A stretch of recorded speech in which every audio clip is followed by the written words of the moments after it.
what I believe. See, his sunshine is all around us, and there are beautiful clouds where you are.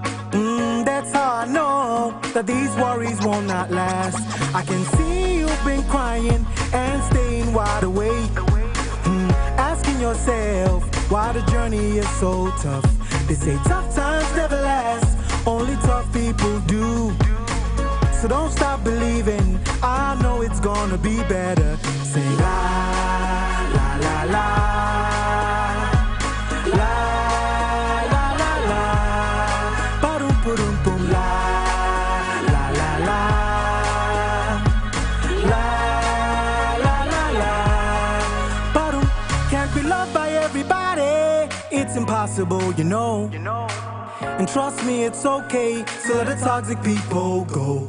Your peace within is more priceless than a pearl. You got to be happy, cause life's just way too short. Don't stress the little things, they will only waste your time. Just take it easy, easy like a nursery rhyme. And I'm singing, I know it's gonna be okay. So I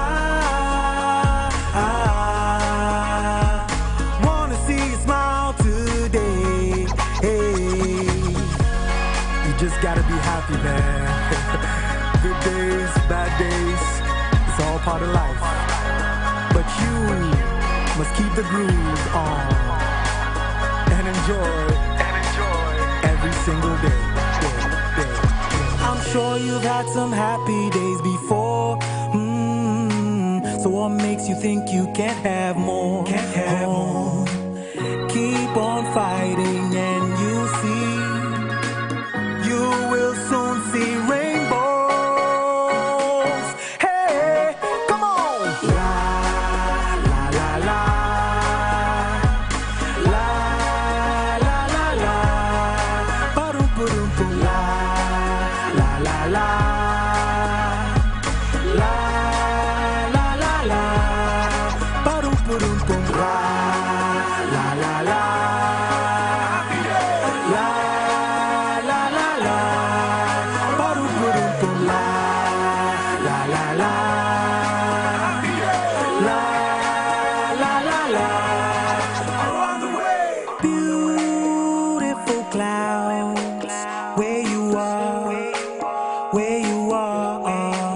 There are beautiful clouds, where you are, where you are. Oh, oh.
to second the motion, and doing so, present your committee's budget report.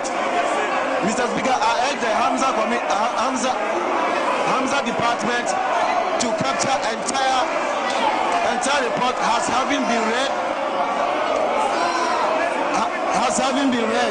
Mr. Speaker, as I state my conclusion, in conclusion, Mr. Speaker, the committee therefore entreats the Ministry of Finance to uncap the entirely generative funds of the MPRA in order that the authority could open regional offices to enhance national coverage, strengthen compliance enforcement across the country, to effectively resolve all pension-related complaints across the country.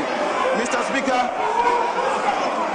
the National Labour Commission is pivotal in settlement of labor disputes in Ghana, giving it statutory mandate of ensuring compliance with labor laws and standards. Mr. Speaker, to facilitating the settlement. Okay, Mr. Speaker, in conclusion.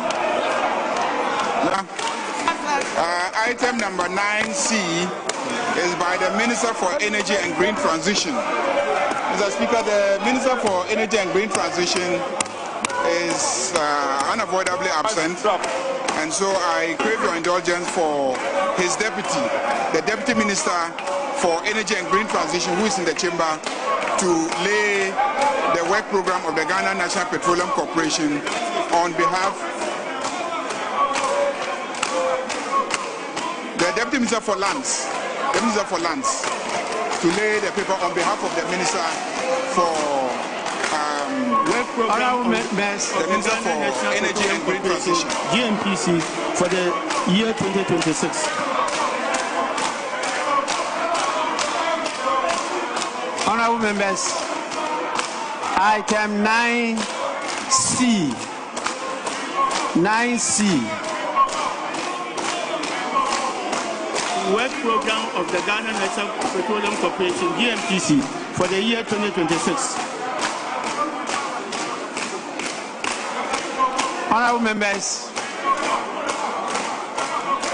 the work program of the Ghana National Petroleum Corporation for the year 2026 has been presented to the House and referred to the Committee on Energy for consideration and report to the House.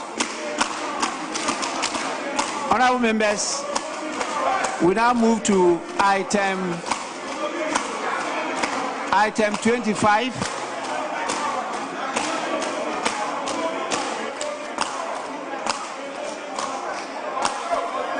On the strength of this communication from the clerk to the chairperson of the Electoral Commission, the minority today, this morning, made a statement pursuant to the provisions on statements on urgent public matters. Mr. Speaker, when the minority chief whip made the statement, he demanded that the clerk be made to withdraw the letter he has written to the Electoral Commission. Mr. Speaker, I was not in the chamber at the time that the statement was made by the minority chief whip. I came in and I saw that the majority chief whip was on his feet and the members of the minority were on their feet behaving the very way that they are behaving now. And so I then urged the minority to allow for comments to be made, but they persisted behaving the way that they are behaving right now. I ordinarily will not thank citizens who are sitting in the gallery and observing us. I ordinarily will not do so. But Mr. Speaker, when your forces in the chamber are confronted with a battle, they need their general, and our general is here. So I highly commend the national chairman of the party, General Asiedu Nketia, who is here to give this side of the house the moral support and encouragement for us to execute the task of the house. Mr. Speaker, I thank you very much.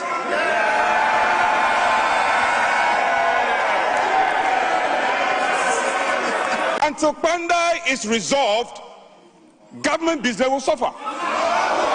Get away. Get it clear. Get it clear. Until Pandai, I put it to you that until Pandai is resolved, government business is going to suffer. And from henceforth,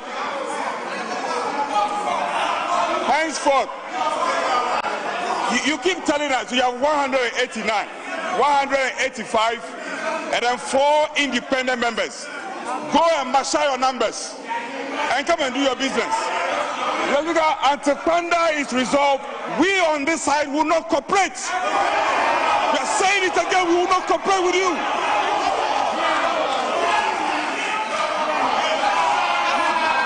And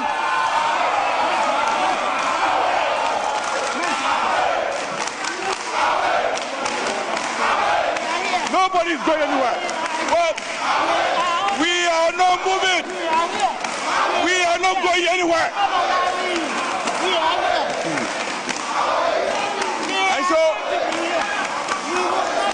And so, Speaker, we have made that point, and we will continue to make this point. We are not obstructing government business. Now, we believe that governance is a continuum, and we must continue with government business. However, to the extent that you want to twist our hands, to the extent that you have conspired to twist our hands, I put it to you that government business will suffer. So, Mr. Speaker, we are not doing any business. We are not going to cooperate with you until Panda is resolved. And we are telling you this, Chief, we'll get it. Government business will suffer, and you are going to suffer. And if you think we are going to go home, nobody is stepping out of this chamber. Nobody is moving out. So, Speaker, we have had enough for the day. We must deservedly adjourn. And then when we come tomorrow, we'll consider whether we'll do business with you or not. In this instance, before the NDC came to power, there was a pre-advertised agenda to get rid of the Chief Justice. And it's been covered with procedure. And the Chief Justice has been ousted. There's a pre-advertised agenda to get rid of the EC Commissioner and her deputies. It has been rolled out, petitions, and then they will say, oh, it's procedure, it's procedure. We are telling you, if you still don't believe it, that there's a pre-advertised agenda to ensure that there's an overwhelming majority in this chamber for the purposes of constitutional amendments. It is coming.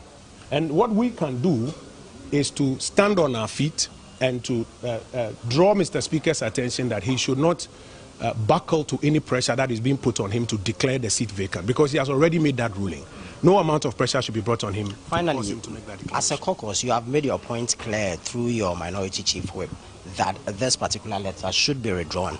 Now, per practice, we know that once you make that submission, we should hear from the other side of the house. In this case, you are opposed to hearing from the majority. We do not know what exactly he's going to say. Why don't you just give him a fair hearing so that we know the way forward? Procedure is being used to perpetrate injustice in this country. So what they are seeking to do is to cool down the temperature and normalize it with a long discussion and then tell us that we can go to court if we don't like it. We need to let people understand that this is a political chamber. And all the tools of the trade are available to us in this political chamber. Now, if injustice is being perpetrated of this nature, we will withdraw cooperation. So what we have done is to withdraw cooperation. And prior to this, we have been cooperating. Every single report that comes, we support. We are working towards appropriation on the 19th. There's no business that we haven't supported. We are minded to support the government business to go on. But now that they have elected to put a spanner in their own works by trying to use instruments of state to snatch this seat from us, we are left with no choice than to suspend cooperation. We have a lot of respect for Mr. Speaker. We wish we didn't have to do this, but they are leaving us with no choice than to withdraw cooperation. Look at. I rise to second the motion, and doing so, present your committee's budget report. Mr. Speaker, I urge the Hamza department to capture entire report as having been read. Mr. Speaker, as I state my conclusion, in conclusion, Mr. Speaker, the committee therefore entreats the Ministry of Finance to uncap the entirely generated funds of the MPRA in order that the authority could open regional offices to enhance national coverage, strengthen compliance enforcement across the country, to effectively resolve all pension-related complaints across the country. Mr. Speaker, the National Labour Commission is pivotal in settlement of labor disputes in Ghana, giving it statutory mandate of ensuring compliance with labor laws and standards. Mr. Speaker, facilitating the settlement. Okay, Mr. Speaker, in conclusion. Item number 9C is by the Minister for Energy and Green Transition. Mr. Speaker, the Minister for Energy and Green Transition is unavoidably absent, and so I crave your indulgence for his deputy, the Deputy Minister for Energy and Green Transition, who is in the chamber, to lay the work program of the Ghana National Petroleum Corporation on behalf the Deputy Minister for Lands, to lay the paper on behalf of the Minister for work program the Minister for Energy and Green Transition, GNPC, for the year 2026. Honorable members, item 9C.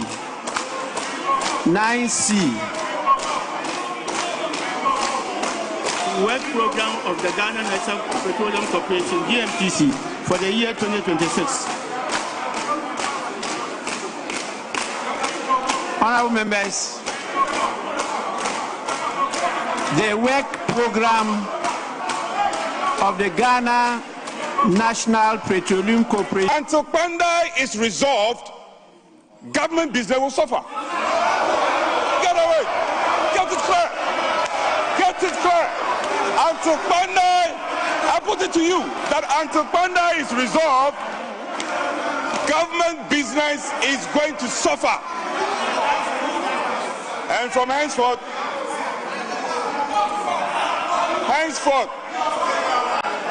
you keep telling us you have 189, 185, and then 4 independent members. Go and marshal your numbers and come and do your business. Until Panda is resolved, we on this side will not cooperate.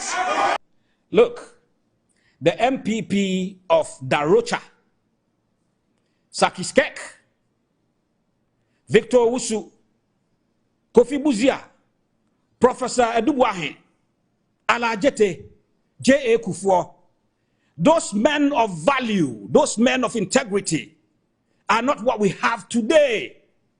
I tell you without mincing words, the 5 people who are contesting, wanting to be flag bearers, are just Sankwas compared to those. I call them the Sankwas 5. If President Mahama should decide to contest, this is how the scale will be. all the Sankwas 5, Dr. Baumia, Honorable Kennedy Japan, Dr. Brian Champong, Edichum, Honorable Kwabneji, all 5 of them should not even go and choose one. It should be all 5 of them on one ballot paper against President Mahama. And this is how the scale will be. All of them there, and then Mahama here. You see, look, the MPP of Darocha, Sakiskek, Victor Wusu, Kofi Buzia, Professor Edubuahe, Alajete, J.A. Kufuor, those men of value, those men of integrity are not what we have today. I tell you without mincing words, the 5 people who are contesting, wanting to be flag bearers, are just Sankwas compared to those. I call them the Sankwas 5. If President Mahama should decide to contest, this is how the scale will be. All the Sankwas 5, Dr. Baumia, Honorable Kennedy Japan, Dr. Brian Champong, Edichum, Honorable Kwabneji, all 5 of them should not even go and choose one. It should be all 5 of them on one ballot paper against President Mahama. And this is how the scale will be. All of them there, and then Mahama here. You see, look, the MPP of Darocha, Sakiskek, Victor Wusu, Kofi Buzia, Professor Edu. You need to appreciate the discussion around the Office of Special Prosecutor and understand that it is a very difficult subject for political players to engage in. Because if you are not careful, you'll be seen as a person against the fight, the national desire to curtail corruption or control corruption.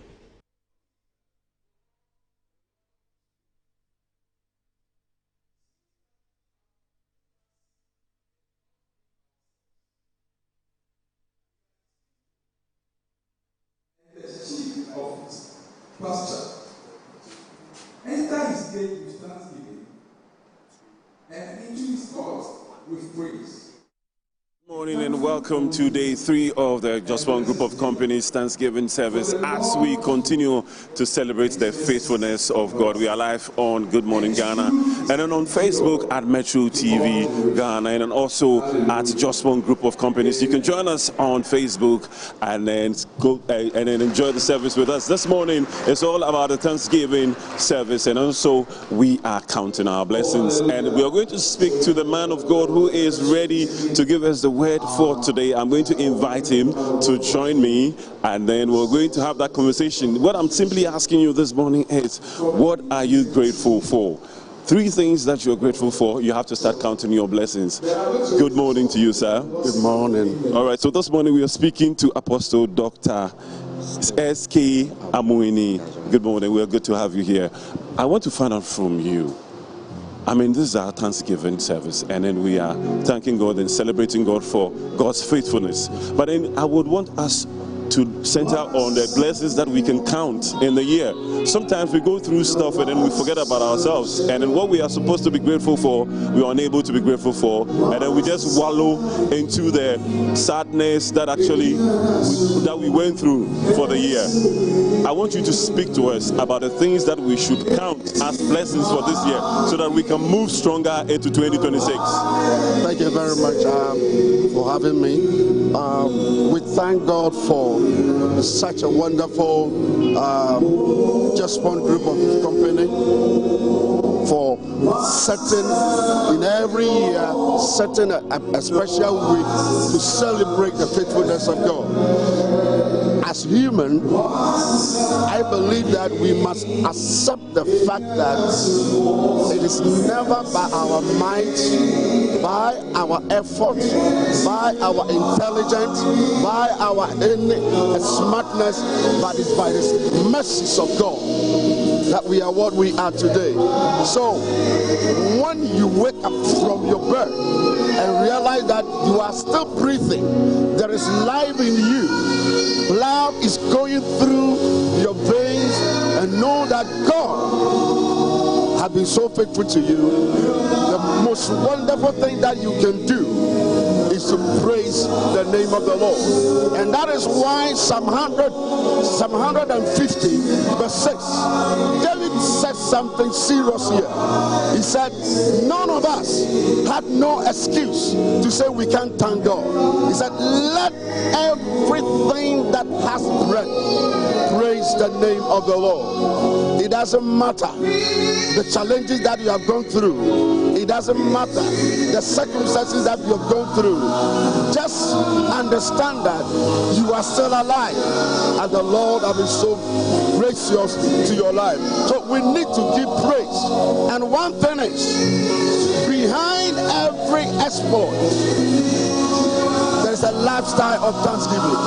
All right, so Apostle Amoni, I wanted to find out from you, what kind of altars of gratefulness should we raise in our lives so that every year or every month or every week we can be grateful for? These are altars that remind us of where we should be grateful to the Almighty. Yes, I believe it's not even every month, but I should say every day. There must be an altar.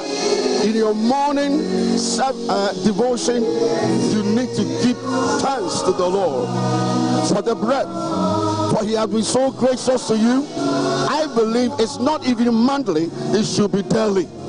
Give praise unto the Lord. Even if you have not received or fulfilled your heart desire, you should give praise and honor to God. That altar is most important in your life, because where there is thanksgiving, we see multiplication. Where there is thanksgiving, we see increase in our life. Where there is thanksgiving, we see the presence of God filled in your life. So this is very, very important. I believe it should not be monthly, it should be daily basis. Setting an altar, come before the Lord that you have been my life, you have been my refuge, you have been my shelter, you have been my everything, and I need to praise the name of the Lord. Dr. Apostle, finally, before you go, this year has been challenging, but then I would want you to share with us what we should work with in terms of like the inspiration that we should work with as we get ready for 2026. Yes, the Bible says, whatsoever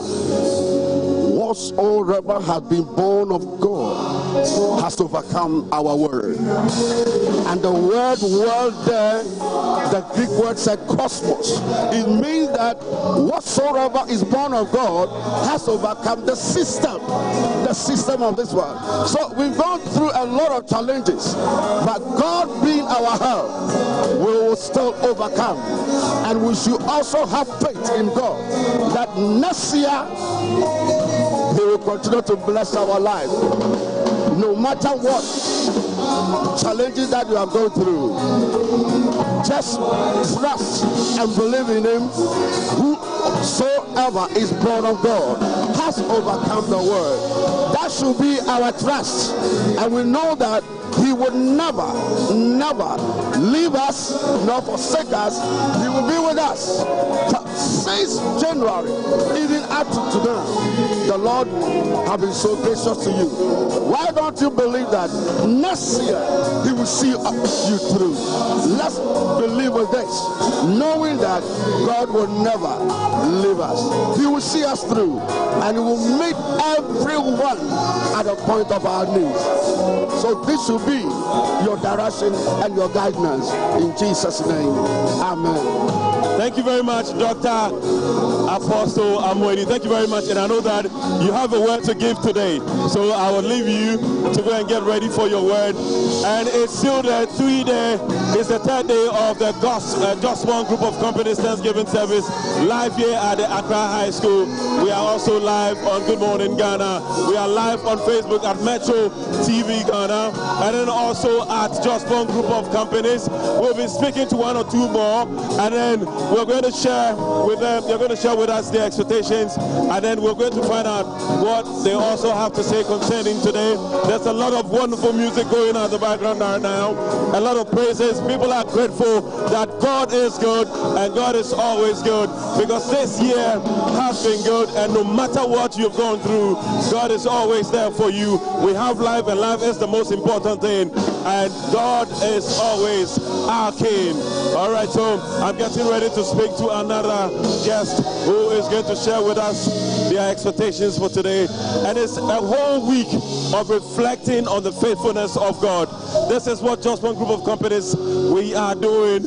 A whole week of thinking about what God has done for us, no matter the challenges that we've gone through, no matter the things that has happened to us. We are being grateful that God is always with us. God is actually the visionary. God is the one that leads us in doing the things that we have to do. So Just One Group of Companies, we are grateful to God. I have my guest with me, and I'm going to be speaking to him. Good morning to you, sir. Good morning, good morning. You've been with us from Monday, Tuesday, today is Wednesday, and I know that you're going to go throughout all the week with us. What is your perspective about this 1 week of actually acknowledging God's faithfulness in our lives? Yeah, thank you, my dear beloved brother, and our cherished listeners. In fact, it has been a covenant between our boss, who happened to be Dr. Senwa Jipong, when the Lord revealed to him this Zoom Lion concept, and he never dreamed of it, where he was before and how far the Lord had brought him. And for that reason, he think that he had to acknowledge God for his doing. By the grace of God, he's one of the entrepreneurs who has employed over thousands of people, of workers in this country, of Ghanaians, and not just Ghanaians. There are many people across the globe, and it's so wonderful. Thankfully, as of now, I'm speaking about 25 countries that they have invited him to work with them. It is so marvelous. It's not a common feat. So he thinks that if we thank the Lord in this time, I think it makes sense. And you know, when you thank the Lord, then it means that you are asking for more. So that's the spirit behind the Thanksgiving. And it's a sacred gathering we normally pass over 10 years now. Every year we engage ourselves into Thanksgiving for the life and the deeds and the wonderful things the Lord have done for us. And therefore we appreciate, we pray that all Ghanaians will acknowledge this God who have been so good and have shown us favor in this time of difficulties. And join us, beloved, join us, and let's thank the Lord. For the Lord have dealt faithfully with our country Ghana, and the president and all those who are in charge of governance. May the Lord be with you all. We thank you. Thank you very much. All right, so we are thanking God right here. The word is also ready. It's about to go down. The word of God is about to be given. And I'm also ready to go and take a bit of the word of God. Good Morning Ghana takes over from here. We are live on Metro TV. Thank you very much.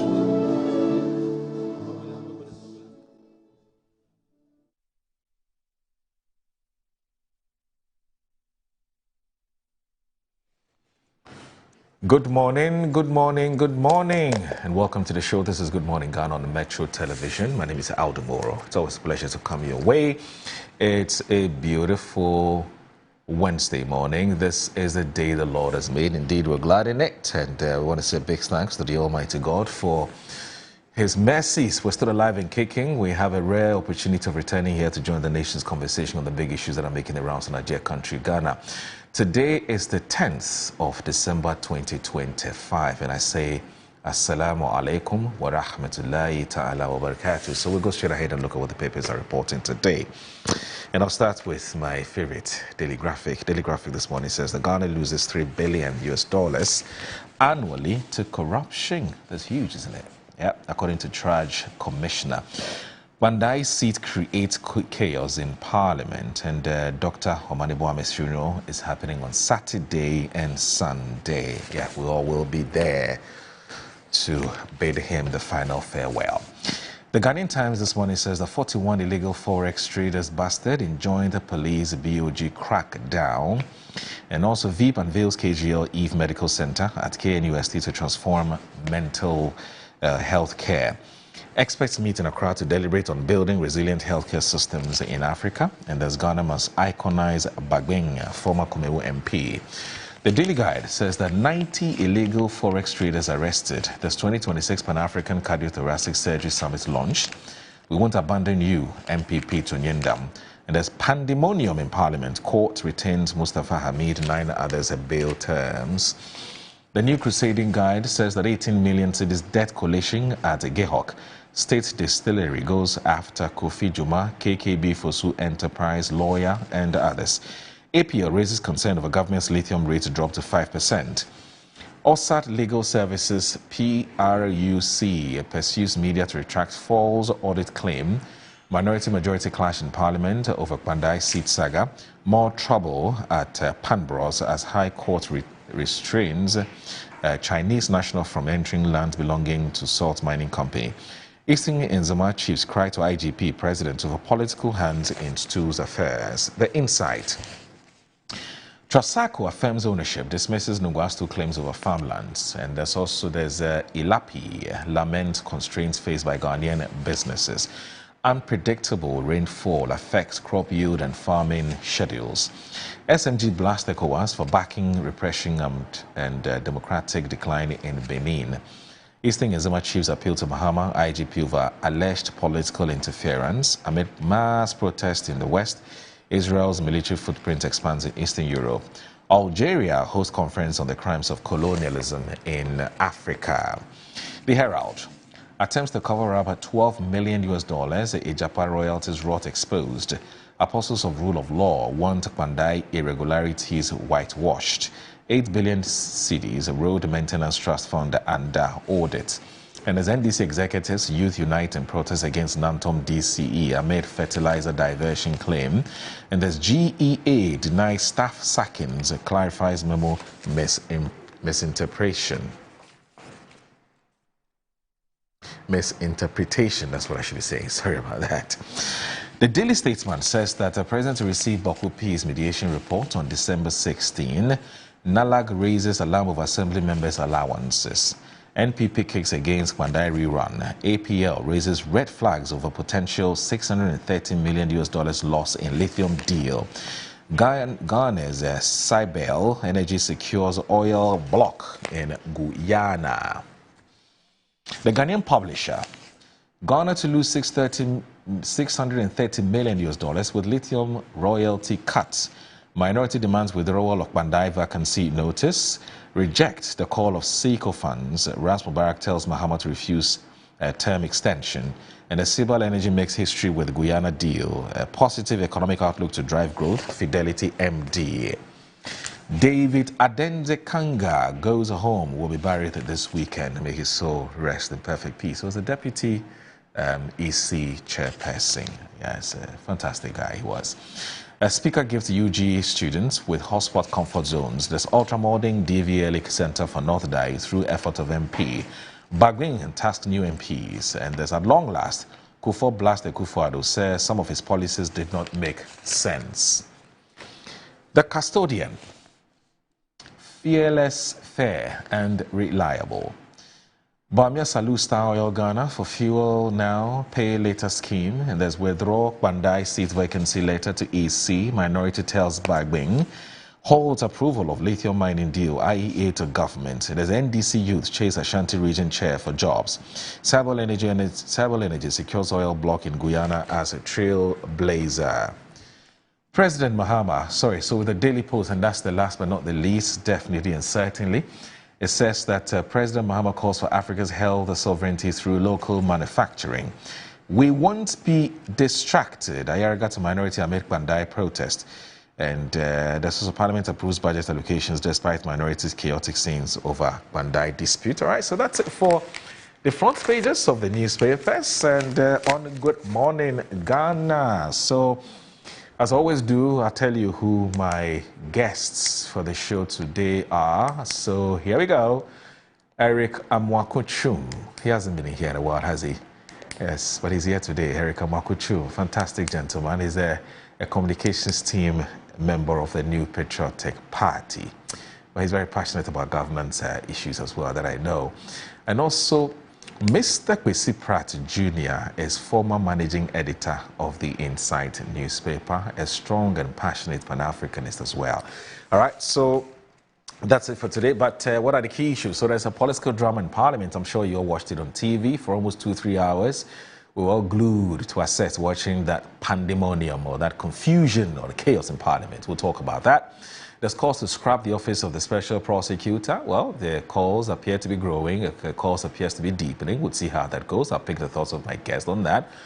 There's utility tariff hikes and the public backlash. And also, there's a major issue which has been trending in the last few weeks or perhaps the last few months, which has to do with Ghana's lithium deal. It appears that there's more and more organizations and think tanks and the pressure groups that are mounting pressure on government to take a second look at the deal. So we'll find out what exactly are their issues, really what are their concerns, and whether those concerns are valid, whether they're legitimate, and whether they are tenable or acceptable. You can give me some more synonyms anyway. So that's it. So my name once again is Mo Raudu, and once okay, so let me put it this way. You want your homes to look good. You want your facilities to look good, right? But one of the things that you need to have is not just a nice paint, you know, for the aesthetics of it, but you need top quality paint to be able to do that. And today, I have some fantastic news for you. I'm sure you've been shopping around. All the ones you bought are Kodembola. I have a proper paint for you, correct one indeed. So stay with us, I'll tell you who they are.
Hello, my friends. My name is Kel Kids Toothpaste. Wow. I was made to be gentle on your gum but protected.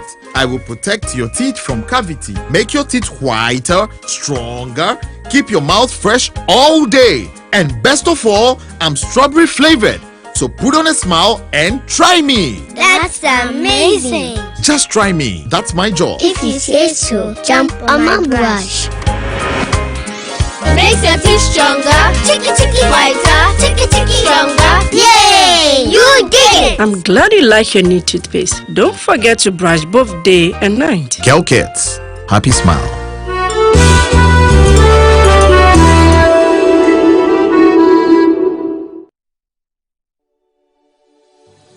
In a world where everything is connected, your business's security is only as strong as its weakest link. The growing threat of cybercrime has become an unescapable reality. In 2025 alone, the projected cost of cybercrime is expected to grow to $10 trillion globally, with small and medium businesses disproportionately targeted. Cyber threats have become increasingly sophisticated, widespread, and invisible, placing unequipped organizations at risk of massive damages in a matter of seconds. Meet Virtual InfoSec Africa, Ghana's Tier 1 certified managed security service provider. We don't just monitor threats, we predict, prevent, and respond 24/7. At Virtual InfoSec Africa, we deliver bold and cost-effective cybersecurity solutions tailored to your organization's size and complexity. Whether you're a startup or a national institution, our services scale with your needs. We offer 24/7 SOC monitoring, early warning threat intelligence, managed detection and response, digital forensics and incident response, and predictive analysis and threat hunting. From endpoint protection to dark web forensics, we secure every layer of your digital ecosystem. Why wait for a breach to act? Join the ranks of high institutions who trust Virtual InfoSec Africa to secure their future.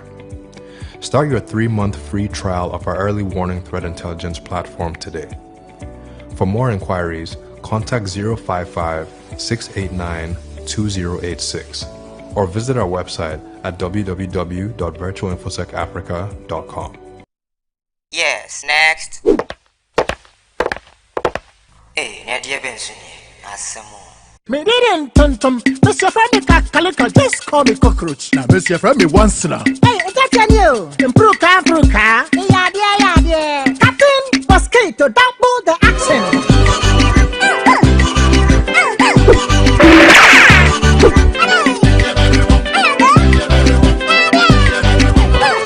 Maybe this Sasso spray. Mr. Freddy Sasso quell. Yeah, go to my Sasso.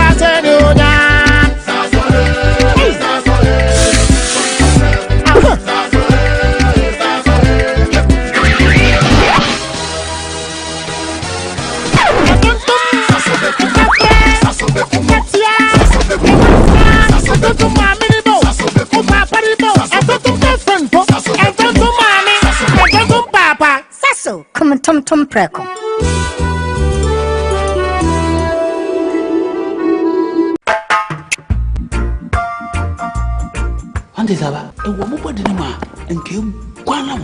Oh, Jose, and I made the Asamesio. Cannon Pano, Nasana, Monsieur, now what me. A drain I didn't quano. Kingdom Garlic Bitters. No, more benefit. Me benefit wine. Also, what told dear? Abrewa, the smile, Abrente, Mishuve. One antique crown our bread. No Kingdom Garlic Bitters, and any capsules. Nanya, what ya brebia. Kingdom Garlic Bitters, and the capsules. Assembia, a devil when Amawani I'd say. Send your name, my wife, company one personal. Kingdom Ginseng Power Capsules and tea. Say, see, I'm persuaded. Kingdom Ginseng Power Capsules. Emeni Chienya Sumdiebefi, Abrebia. Obebia o de poa hauno. Edro bakupa wihiane tremendous capsules. Tremendous capsules. Esiesie uma uye obesima. Edro yi ubenya bi obebia eton robia. Kingdom Herbal. No challenger.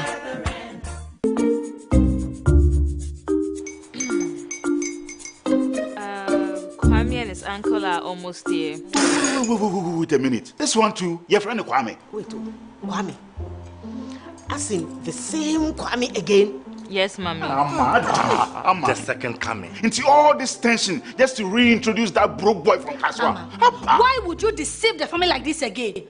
Now I understand the whole delay. Trot from Kaswa, dear. Why wouldn't he be late? Or being late? Of course.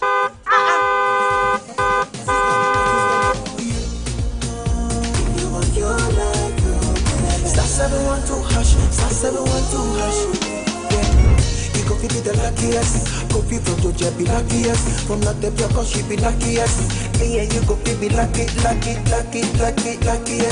No matter why you're lucky, everybody go be that luckiest.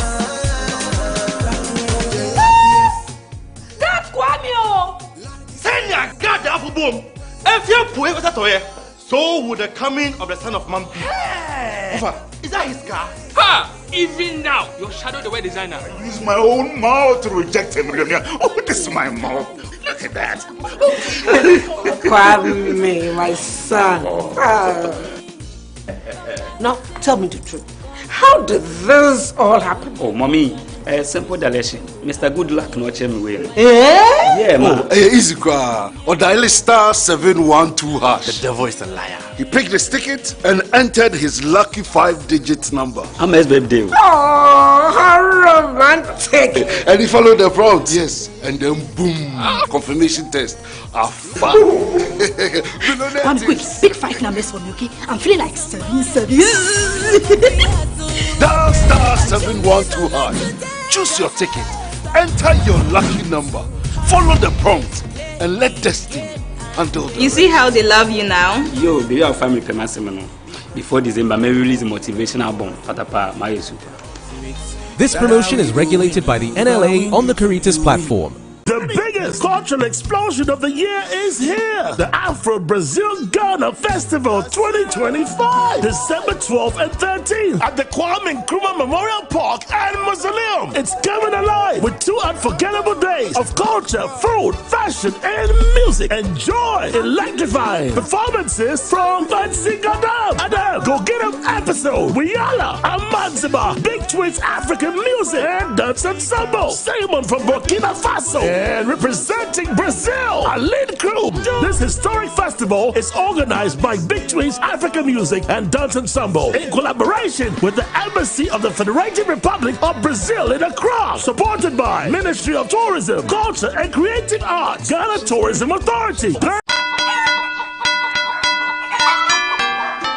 This Christmas, Cartus Agri Limited is bringing you freshness, flavor, and festive joy straight to your home and office. Right here in Accra, Kumasi, Cape Coast, and Takrade. Cartus Agri, your #1 poultry plug. Fresh birds, sweet eggs, delivered with love. Get ready for our juicy Midofopa package. You get 1 broiler, 1 layer, 2 crates of eggs, plus our special chicken spices. All for only 450 Ghana cedis. Midofopa, sweet value for you. Or go big with our Coco Bolobo package. That is 2 broilers, 2 layers, 2 crates of eggs, and chicken spices. Just for 800 Ghana cedis. A Coco Bolobo.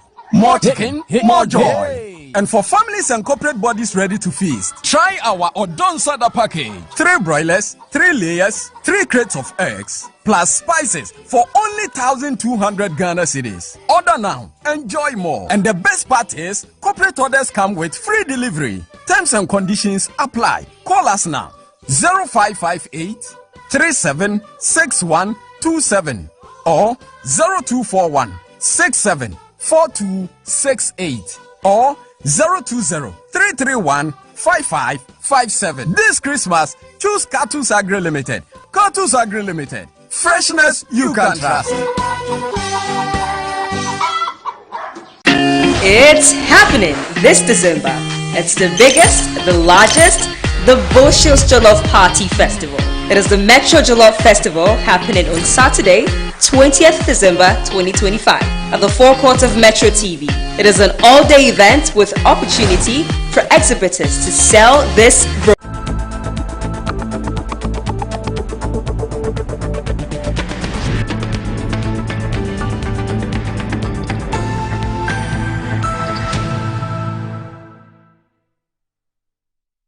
You're live on Good Morning Ghana on the Metro Television. The show is also live on 94.1 FM. My name is Aldo Moro, and let me just do this before we get on with our main conversation for the day. I told you earlier that we have some good news for you, and the good news is that there's this paint that has gotten Ghanaians talking all over the place. It's because it is a good one. It's top quality, good quality. But it does many other things beyond just making your buildings and your facilities look good. And to tell us more about this, especially looking at the times in which we find ourselves, is raining season, and we're in the Yuletide season as well. Christmas is just around the corner. You want to do it as some painting here and there so that, you know, your house will look, you know, will look so cool, as we put it. So joining me this morning to tell us more about this paint has gotten a lot of Ghanaians talking is Zenobia Opoku Dakwa, who is with us this morning. She is the head sales and marketing Easy Paint Ghana Limited. Good morning, madam. Thank you very much for joining us on the show. And we're happy to have you join us. It is happy too. You've gotten a lot of Ghanaians talking. I mean, they've never seen something like this before. Who are you? Easy Paint. Okay, so good morning to your cherished viewers. Right. Easy Paint has been in existence for 20 years, and we produce all kinds of paint. But this very paint we're about to talk about this morning is the first paint we came about after doing a survey on our lands in Ghana.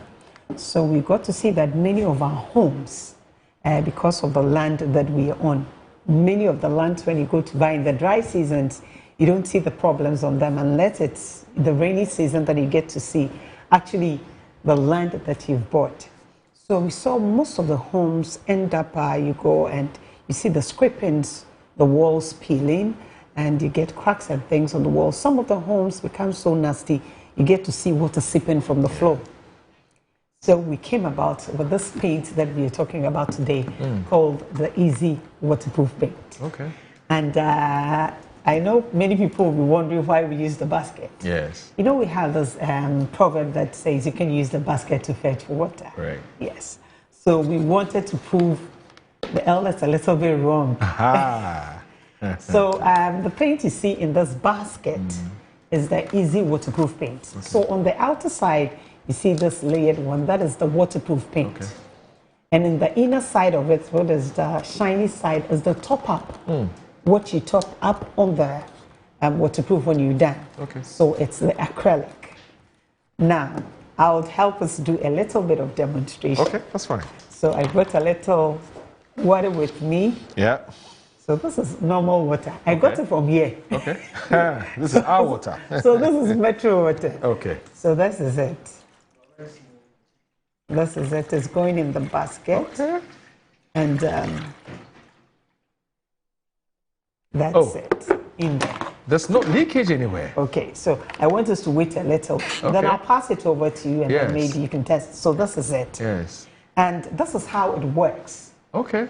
So if the house or the land, we usually want to tackle from the land. Once you start with your foundation, we encourage that once you do the first layer of the foundation, you apply the waterproof. Okay. So that if the water is sipping from the ground, it can seal it. Okay. Okay.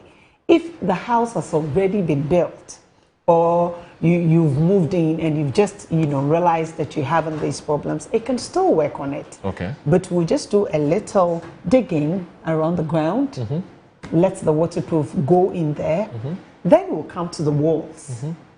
Then we'll scrape everything off the walls. When we say scraping, we're scraping all the paint and everything. Then we get to the plastered side of it. I brought some pictures so that I don't know if they have it. Once you do the If you've got the pictures, please put it up. Let's have a look. Freshly plastered. Okay. So we get to that plastered side of the building. And then when the plastering is very smooth, some of the homes you go there and after the paint is scraped, you see that it was just a very poor job done. You have a lot of sand in the plastering. So we would encourage that if you notice that the walls have a lot of sand in your plastering, you need to do solid cement. So that's on your screen, isn't it? What you're talking about? This is a house that has been left unattended to. Okay.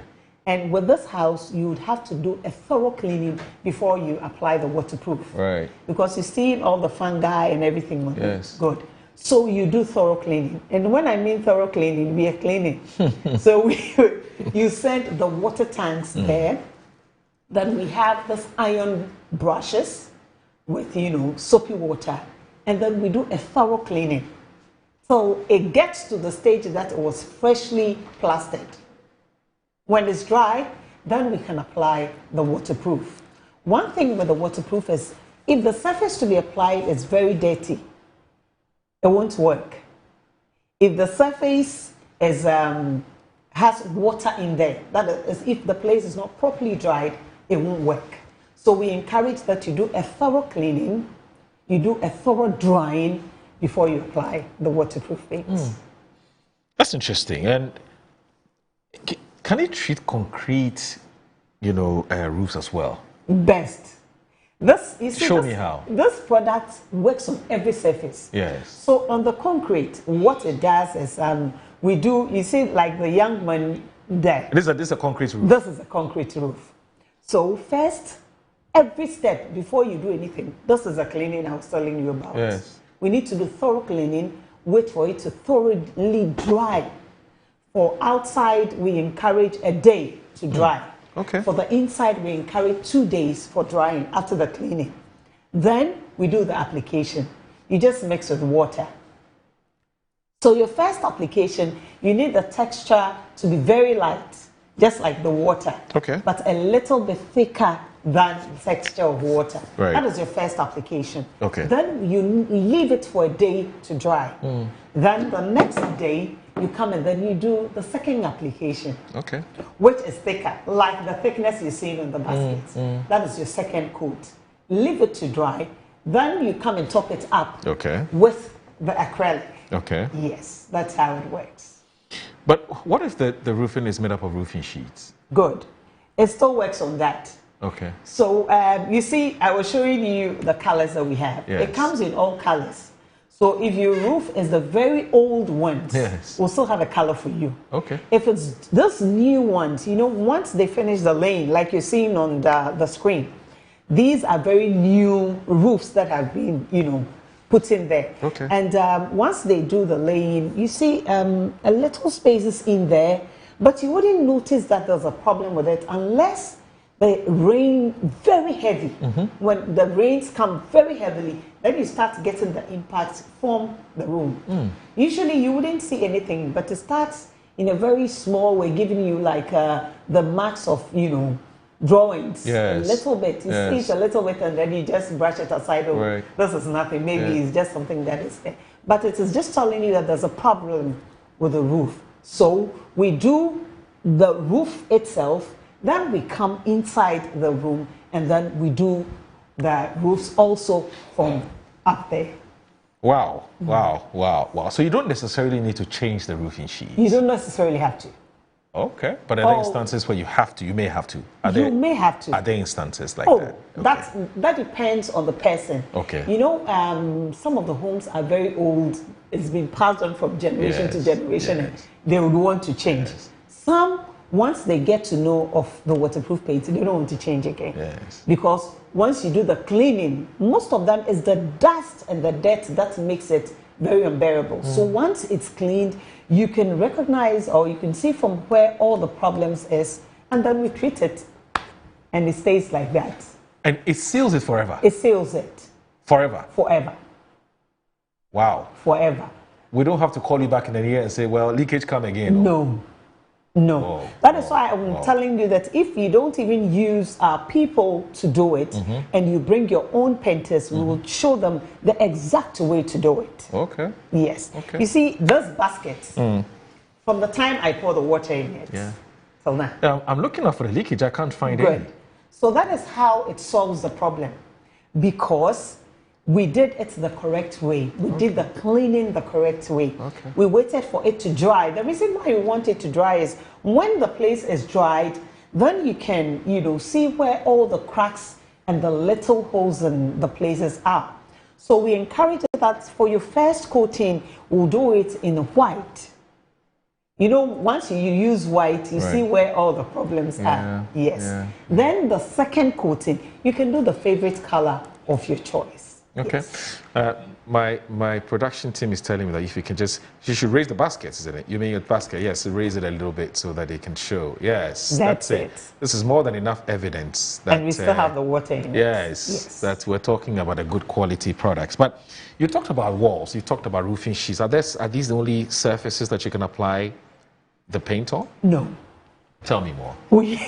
It's going to be applied in fish, this time that people are doing more fish farming. Okay. In the tanks, in swimming pools. Okay. Yes. Okay. Well, that's cool. This is great stuff. Now, can you use this as like a primer, so sort of protect your walls before painting? Perfect. Really? Perfect. If you would ever have to use any primer for any home in Ghana, okay, the best primer you can use is the waterproof paint, because this is going to solve every problem on the wall before you put your top-up coat on it. So, do I take it that it's effective if applied on all exterior walls, or even on top of exterior and interior? Exterior and interior. Yes. So you can use this and then use your own preferred paint as well. Exactly. And you can also use this as both a primer and a paint as well. That's it. Which is double benefits.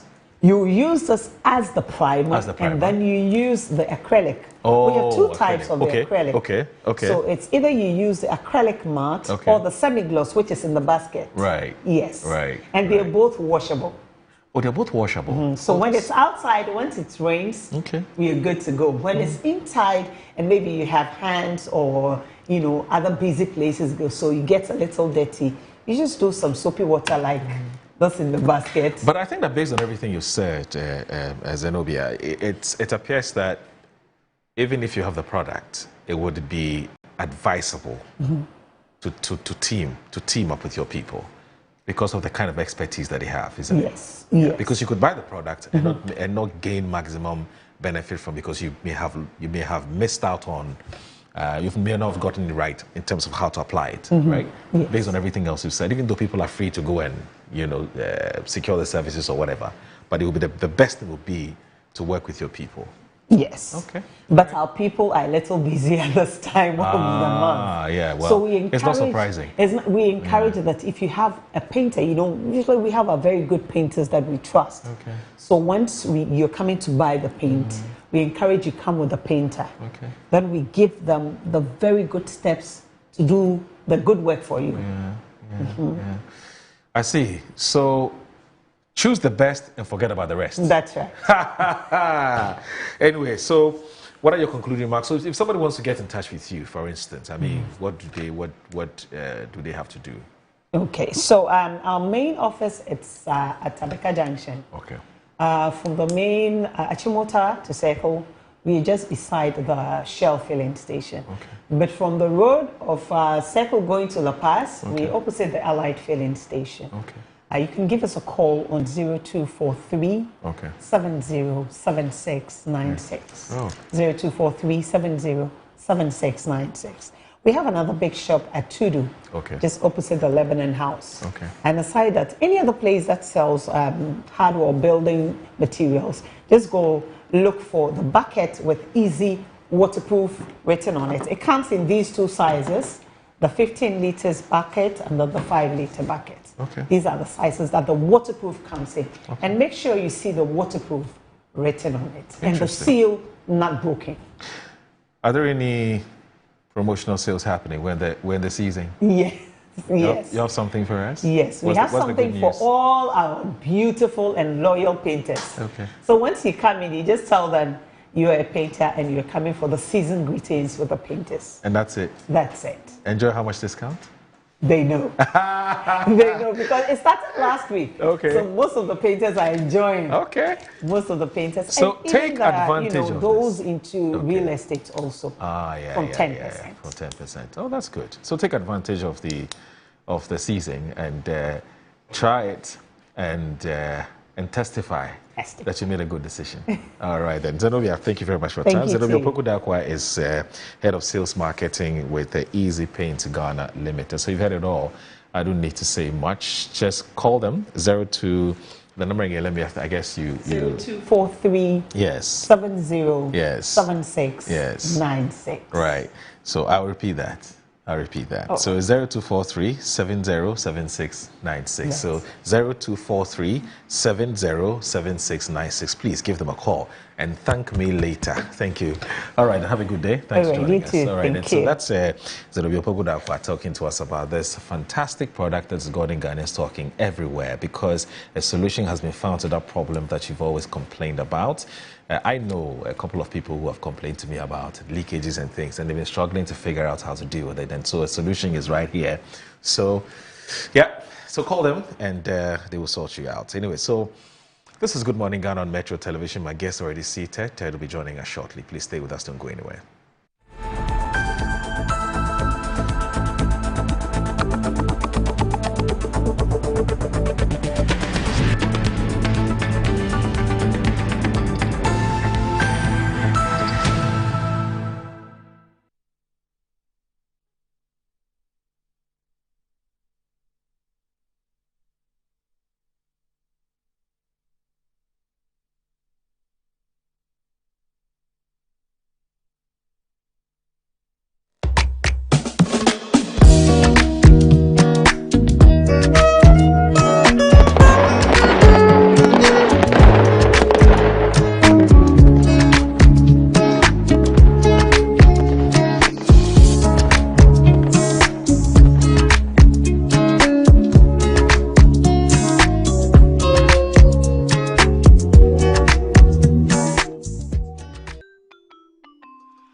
Day the right way, filled with confidence to take on any challenge. Pepsodent Kids contains the right amount of fluoride and sugar acid protection to care for their developing gums and teeth. Grab either orange or strawberry so they brush with the sweet flavor they love morning and evening. Pepsodent Kids, giving your children a bright smile for a brighter future. Sometimes the unexpected happens and the hero falls down in his own story. But he needs not stay down for long. Cosmopolitan Health Insurance is your trusted health partner. Whether an individual building a business, with Cosmopolitan Health Insurance, your medical care is our concern. For the best health insurance solutions for corporate institutions, groups and associations, families and individuals, choose Cosmopolitan Health Insurance from our over 700 accredited health service providers nationwide. Call us on 0302 540 668 or 0501 678 547 for all your health insurance solutions. Cosmopolitan Health Insurance, your medical care is our concern. I'm a brand manager. Of course, I accept only quality and affordable printed souvenirs for my promotional campaigns. I'm the head of academic affairs of a very important institution in Ghana. Of course, we only deal with quality, reliable printing companies for our institution's printing materials. I'm talking about appointed time printing. Appointed Time Printings. We take pride in our extensive print scope that transform your ideas into captivating visual masterpieces. We delve into the core objectives and vision of each print project. Precision printing is at the heart of our printing process as we meet your tight deadlines. Our rigorous inspection, color verification, and overall printing excellence are assured. 20 years of printing excellence. It's always a pleasure working with you to create a vibrant, dazzling printing experience that gives you a masterpiece. Appointed Time Printing, your world of quality and affordable printing. Ama, nansi mi jeno wo bin enko ye kwao. Ama ma ye bohu se kontomra akija. Nansi me hu se mi nyo basi makura. Ama me kunu ni me into kwankwa. Oh, you right. Enye mo ko. Give us JC lecture. And then the capsules are your num boom and what some na more kana. A bois and ma and a memina. Ne ma ba ye obesima. Na bear must why ye pemissima. Ya, we the bois I'm a net giant sour the shelly button. No when you yan and into sessin or you chop one.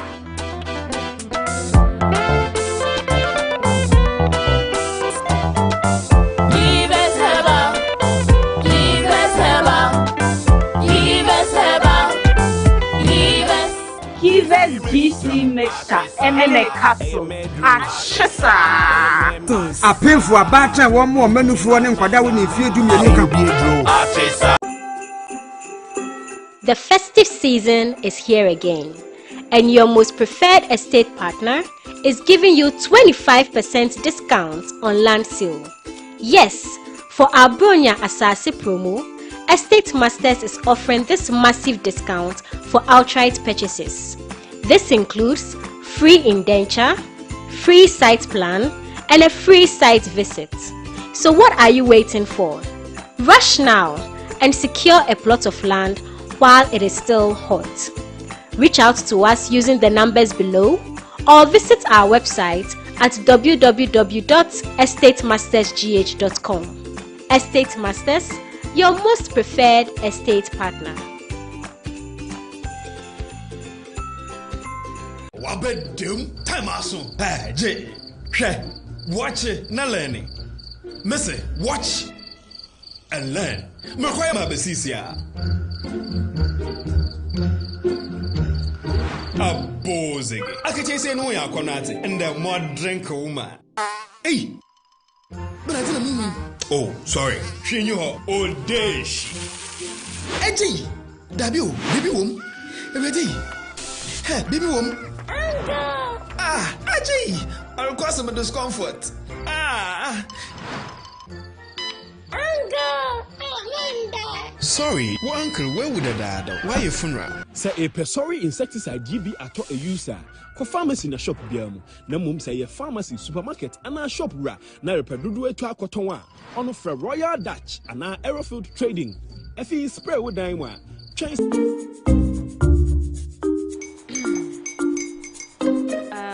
Kwame and his uncle are almost here. Wait a minute. This one too, your friend Kwame. Wait, Kwame. As in the same Kwame again? Yes, Mommy. I'm the second coming. Into all this tension just to reintroduce that broke boy from Kaswa. Why would you deceive the family like this again? Now I understand the whole delay. Trout from Kaswa, dear. Why wouldn't he be late? Or be late, of course.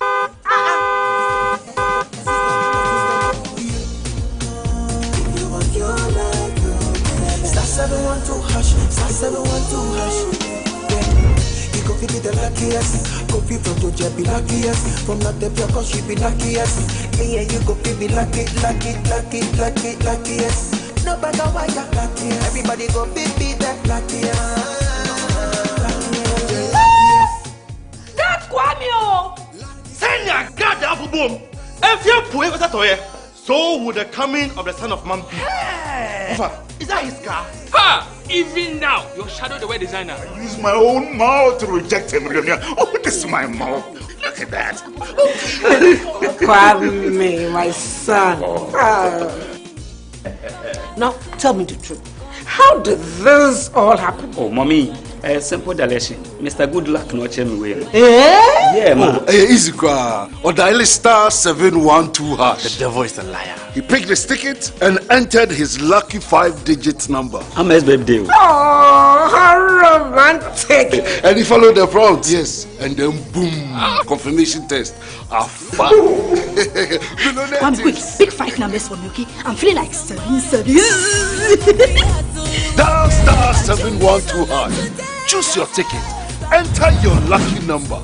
Follow the prompt and let destiny handle the You see how they love you now? Yo, do you have family payment? Before December, may release a motivational album. Patapa, my super. This promotion is regulated by the NLA on the Caritas platform. The biggest cultural explosion of the year is here. The Afro-Brazil Ghana Festival 2025. December 12th and 13th at the Kwame Nkrumah Memorial Park and Mausoleum. It's coming alive with 2 unforgettable days of culture, food, fashion, and music. Enjoy electrifying performances from Fancy Gadam, Adam, Go Get 'Em episode, Wiyala, Amanziba, Big Twins African music, and Dance Ensemble. Simon from Burkina Faso. And representing Brazil, a lead crew.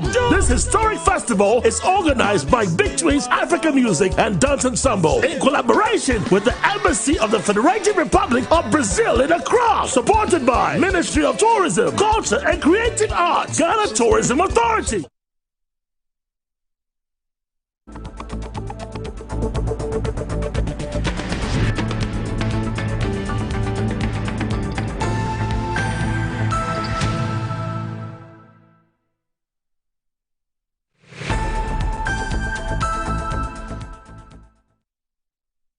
You're live on Good Morning Ghana on Metro Television. The show is also live on 94.1 FM. And I keep repeating that we are also live on 94.1 FM on your radio dial because you appealed to us, you spoke to us, you told us that, look, sometimes you can sit behind your set to watch us. And so if we have a radio station where you can monetize whilst you're driving, you would really appreciate that. And so management's listened to your concerns, and management now, we now have a radio station, 94.1 FM. Soon we'll tell you what the name of the radio station is.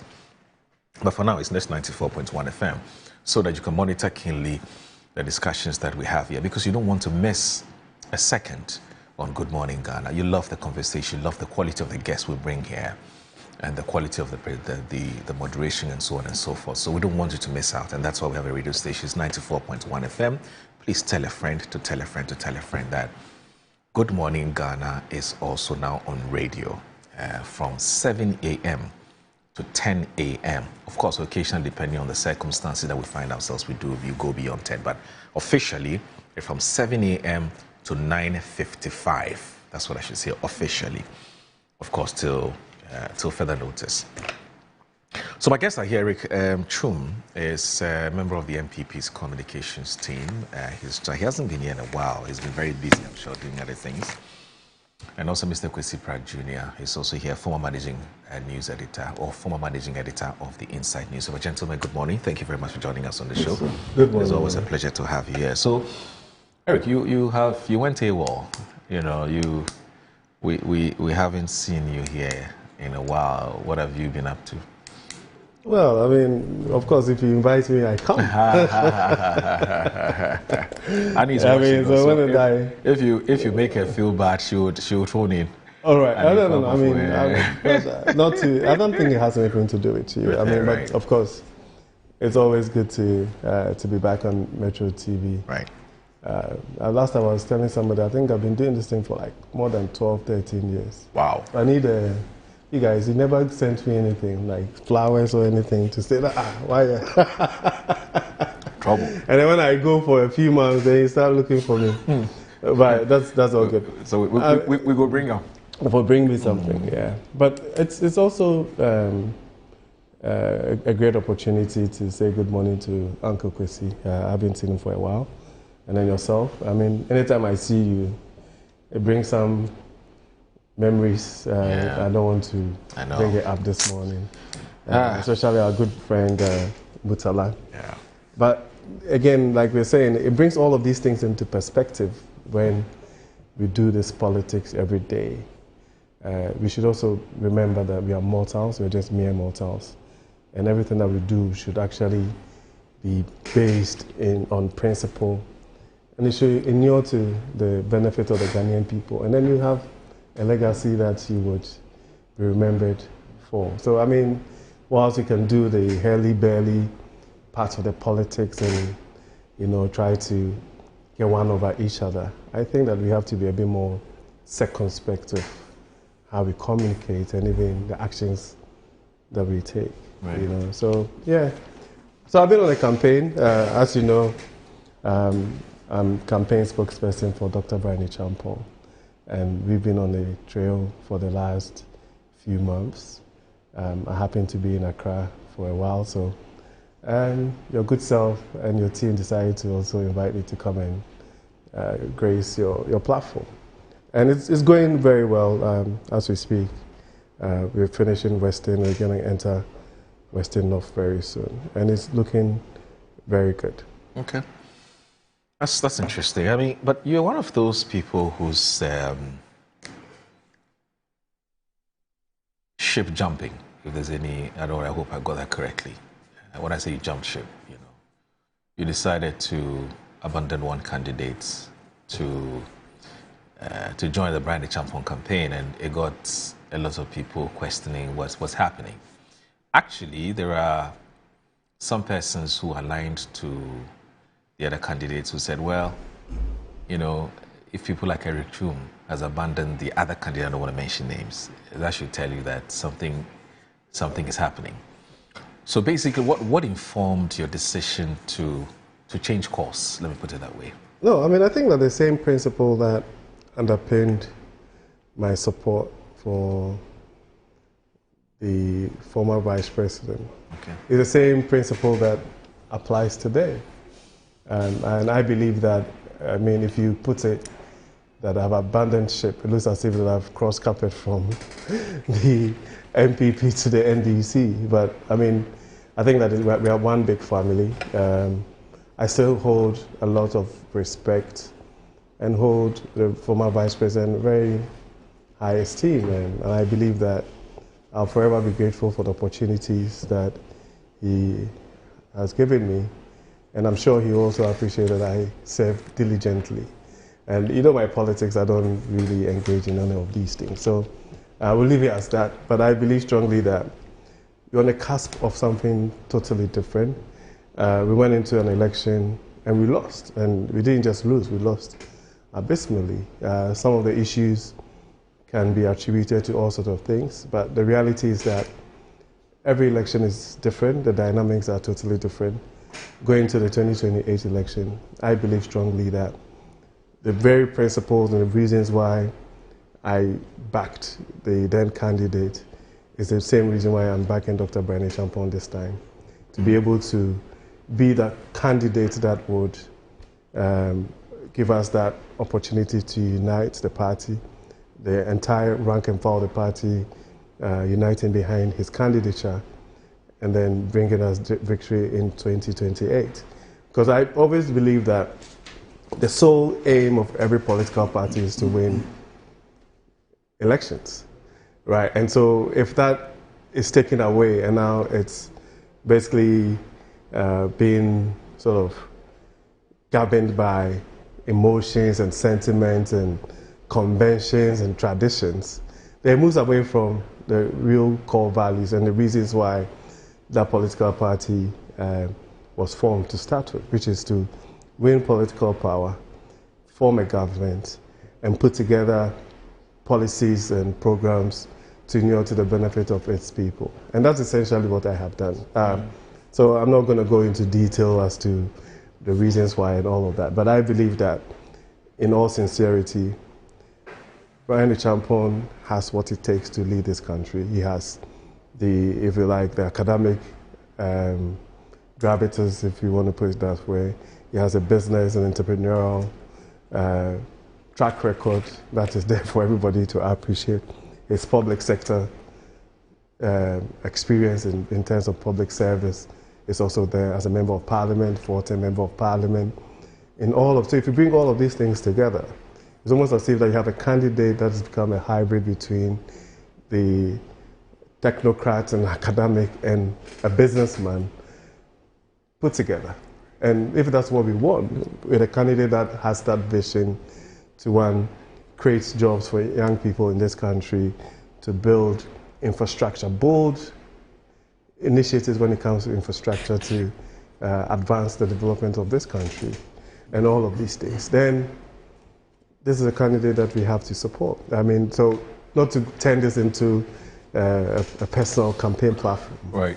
But that is exactly why supporting. So it is not to cast aspersions or find fault with anybody, but we believe strongly that where we find ourselves today, the dynamics are totally different. In 2028, you're going to find that close to 70% of the people you find on the electoral roll are going to be young people. You need a candidate that will be able to prick the imagination of these young people to serve us some form of motivation that a 53-year-old Ghanaian has been able to do all of these things that cuts across public sector service, private enterprises, and as a member of parliament, then young people are going to be motivated by that. I mean, so we keep talking about these things where we want to encourage Ghanaians to do already made in Ghana, eat Ghana, do this, do this. It's also important that when we have people like Dr. Brian Acheampong emerge, we give him all the support that he deserves, so that you go into a situation where you have what I call generational leadership, where the challenges and the problems that are bedeviling us are things that are here and now. And you need somebody who have a certain appreciation of these things and be able to deliver tailor-made solutions to the challenges. So okay, that's what it is. All right, we wish you and the team well. Thank you. As far as we're here, we'll be watching from the stands to see how it goes. That's what it is. Yeah. But did Dr. Mahmoud Bawumia reach out when you? Oh yeah, I mean when you left. So that's what I'm saying. There are no issues there. Okay. I mean, the only people who would find issues are people who want to find issues. There are no issues there. So everything's fine. I believe you still maintain that healthy relationship. As a political party, it's also even important that we allow for divergent views and opinions. You know, sometimes we sort of clothe ourselves a certain democratic, if you like, you know, give ourselves these credentials. However, when it comes to the application of that democracy, right, or the tenets of that, then people falter. I don't see any problem with that at all. Okay. Because even when it comes to the relationships at the top, and in terms of these relations are long-standing relationships, and these are things that would endure till the end of time, right? So you don't allow a mere, if you like, internal political process to sort of take away from that. I mean, of course, some people find it difficult to appreciate the fact that you can have a change in opinions, or you can prefer new directions to the political party. I believe strongly that when my conviction tells me that where we sit as a political party requires a totally new direction. All right. And it is not personal. Okay. That's fine. Agwezi, welcome back from Algeria. Thank you, sir. How did it go?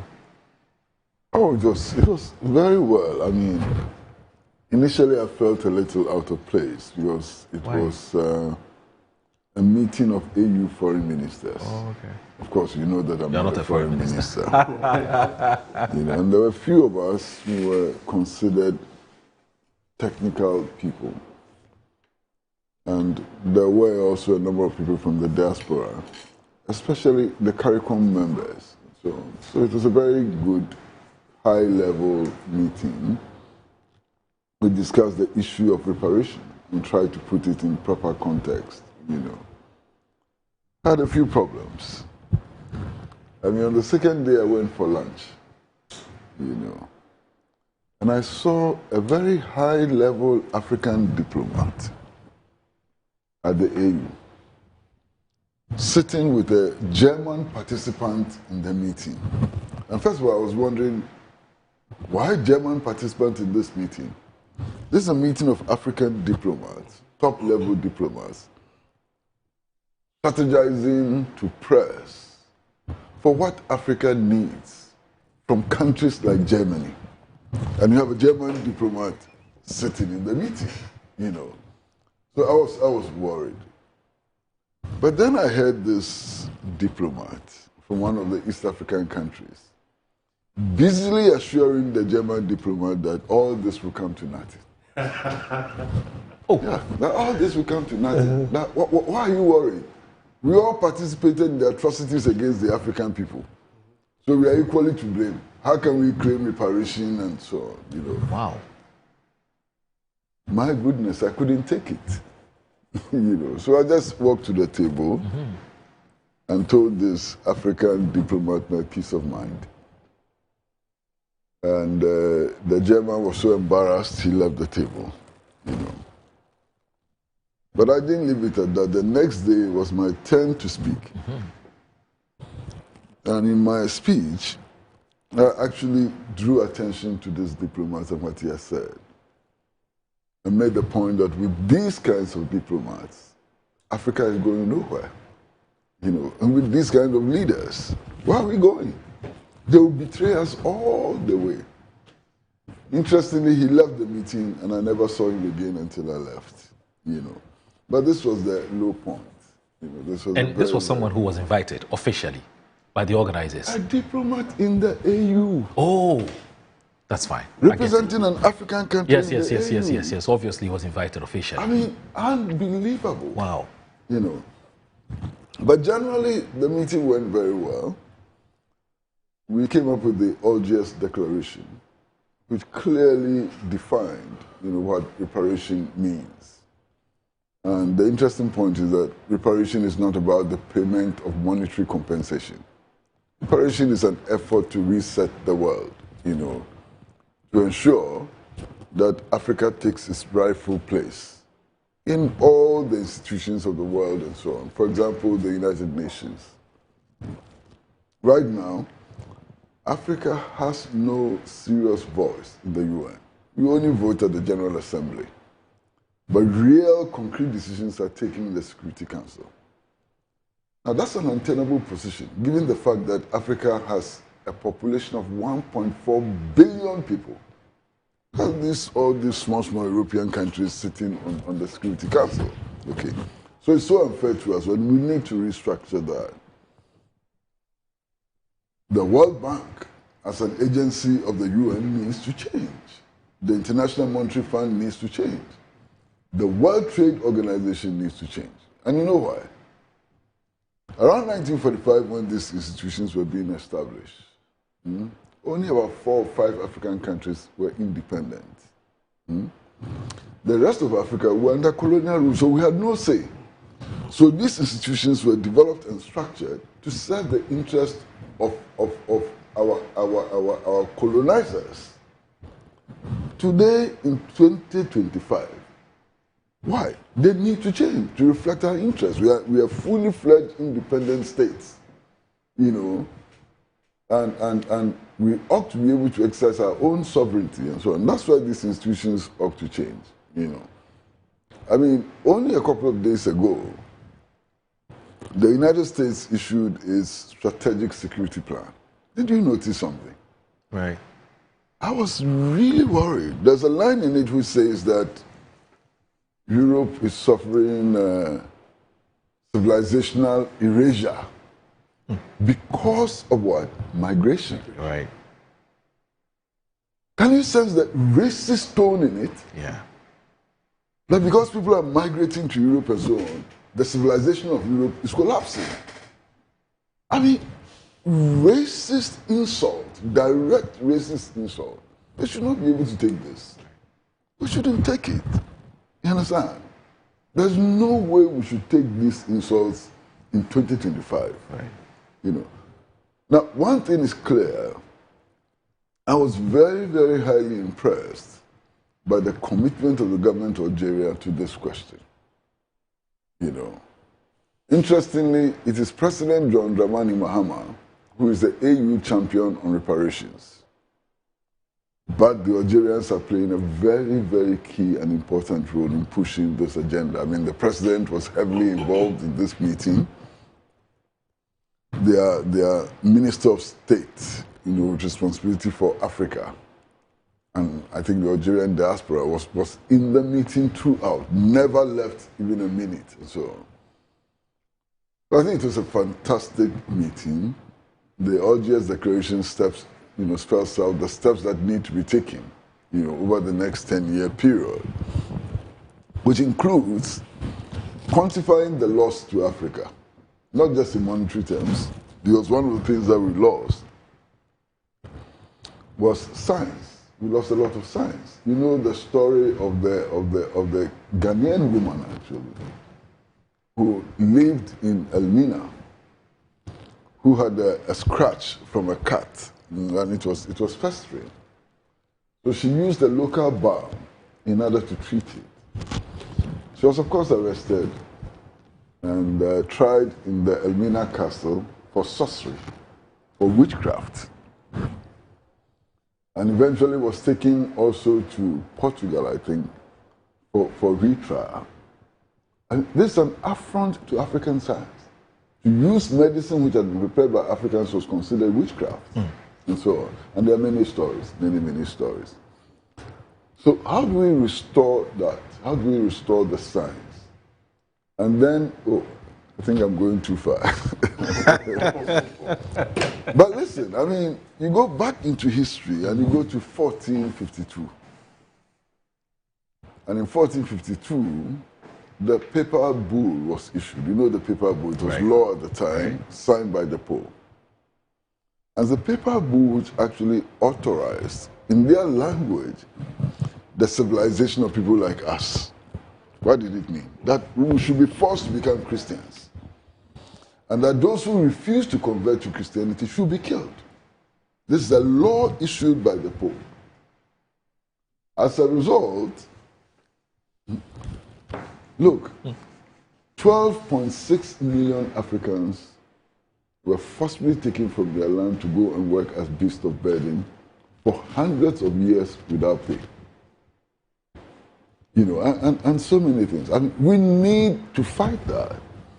Now, what is interesting is that all those things which happened from 1452, you know, 1884 and so on, they're still happening to us under different guises. They're still happening to our education has been completely, you know, tweaked in such a way that education serves the interests of our oppressors. Tomorrow, I don't know when you went to secondary school and so on. In my days, and I'm sure you, history examinations, we were made to answer questions like, you know, describe the positive and negative impacts of colonialism. So right from childhood, we are told that colonialism had a positive impact. Yeah. And we've grown up with it. And worse still, after secondary school, we've come to believe that the best education can only be had from Oxford, and Cambridge, Harvard, and so on. So the best of our students and so on end up there and get more confused and more polluted. You know, so that attack on our traditional educational system and so on is still ongoing. And we need to stop, you know, the domination. We need to stop the discrimination. We need to reset. And that's a huge agenda. Because these forces will not stop. No, they won't. I mean, after independence, when they saw leaders and countries which were towing a different path, what did they do? They killed them. Yeah. They just killed them. You understand? Why? Patrice Lumumba, you know the story of Patrice Lumumba? Yeah. They shot him. They removed his front teeth as souvenir and dissolved his body in acid. Because they were afraid that if he was properly buried, his grave would inspire people. So they dissolved his body in acid. Yeah. Look at how Chris Hani was killed. You know, Modibo Keita. What happened to Modibo Keita and so on. Understand? So the fight is going to be very painful, but it's a fight we cannot ignore. To restore our dignity and to come back to the path of prosperity and so on, we need to struggle. And the struggle has begun, and it's begun in Algeria. And Algeria is a very significant country. Algeria lost 1.5 million of its citizens in the Algerian War of Independence. 1.5 million people were killed by the French, you know, before Algeria was granted independence and so on. So that's what we want to do in Algeria. I think I've taken too much time already. No, it's okay. I mean, we always enjoy your lectures on Pan-Africanism. we learn a lot, you know. So you see, Eric and I are history paying attention. Students of history. But we're listening with, you know, with rapt attention because we needed to learn a bit more. So that's fine. But the struggle that you talked about, which has to do with our struggle to get the kind of respect that we require as Africans and so on. Back home in Ghana, there appears to be a bit of a struggle. But this time around in Parliament, in the House of Legislature, the minority has been struggling to get something done the way they deem it fit, you know, or they deem it right. And so there was some confusion in Parliament, I don't know, for want of a better word. Now, you look at most of the newspapers today and you notice that lots of them are talking about, but of course it's understandable because it was a big issue. It has to do with the Kwandai seat. The center of all of this is the Kwandai seat and how the Parliament has handled the outcome of that Tamale High Court, you know, ruling. Now, it says Kwandai seat creates chaos in Parliament, front page of today's Daily Graphic, and the story is by Pakome Emmanuel Damali. And it says Parliament slumped into chaos yesterday as the minority side rejected the declaration of the Kwandai constituency seat vacant and instead demanded the withdrawal of the statement issued by the House to that effect. It was a reenactment from Parliament's recent playbook, with the minority clad in black, with matching nose mask, resorting to noisy chants, including during a 15-minute submission by the Majority Leader Mahama Ayariga. They sang, banged tables, and refused to yield to the House's normal procedures in a frantic defiance of Parliament's own enduring rules and procedures. The Minority Chief Whip, Frank Anodonpre, later declared that until the Pandai controversy was resolved, government business would suffer. Now, speaking on the floor of Parliament, Mr. Anodonpre averred that the declaration made by the Speaker of Parliament the previous day, following a ruling by the High Court, was premature, given that an application for stay of execution was pending before the court. The Member of Parliament MP, Fonsawa Medwejiri, further insisted that the declaration of the seat vacant was inconsistent with binding procedural rules governing the effect of application for stay of execution. Mr. Speaker, it is not right. When an application for stay of execution is pending for determination, any proceeding for execution of the judgment shall be stayed for the period. Mr. Anodonpre affirmed that the minority side do not agree to the letter submitted to the EC Electoral Commission and called for it to be withdrawn forthwith. He adds that as a major pillar of democracy, Parliament must set a good example to society. Now, but the Majority Leader, Mahama Ayariga, defended the Clerk of Parliament decision to notify the EC of the vacancy of the Pandai constituency seat. In a composed speech that travelled the path of history and precedence despite the noisy bands and the chants of the minority, Mr. Ayariga cited Article 1125 of the Constitution, which states that the Clerk of Parliament shall notify the EC in writing within 7 days after a vacancy occurs, and the by-election shall be held within 30 days after the vacancy occurs. He explains that the clerk acted in accordance with the Constitution as the statutory 7-day period prior to his writing ended on December 1, 2025, triggering an obligation to notify the EC. The clerk was obliged constitutionally to notify the EC on the 4th of December. The clerk wrote to the Electoral Commission indicating that there was a vacancy. Mahama Ayariga said he emphasized that the clerk action was in line with the Constitution and the Speaker's ruling, and urged the House to uphold the notification and proceed with arrangements for a by-election. Mr. Anodonpre had said that the Speaker's decision had generated concern among minority members of Parliament because it appeared to undermine the rule of law. And it goes on and on and on and on and on and on and on and on and on. Now, the Minority Chief Whip warned that a lack of confidence in Parliament will threaten the stability of the country's democratic order. He is questioning the inconsistency in the position of the Speaker for declaring the Pandai seat vacant, while during the 8th Parliament, he strongly maintained that Parliament must not act when there is an application for stay of execution.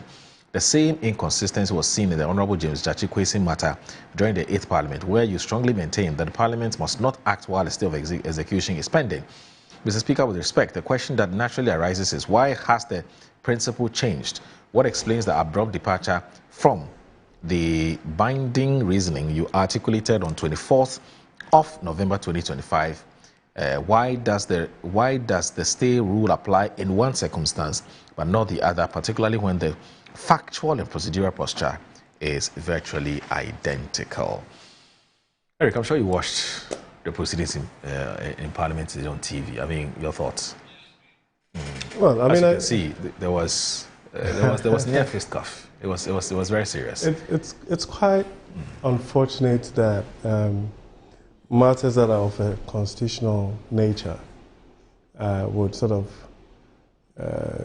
go into this state where it's almost as if that we are unable to use the same processes that we have all agreed that we should be governed by to solve some of these issues. I mean, my personal perspective is that it is not, constitutionally, it shouldn't really create any issues because some processes have already been activated.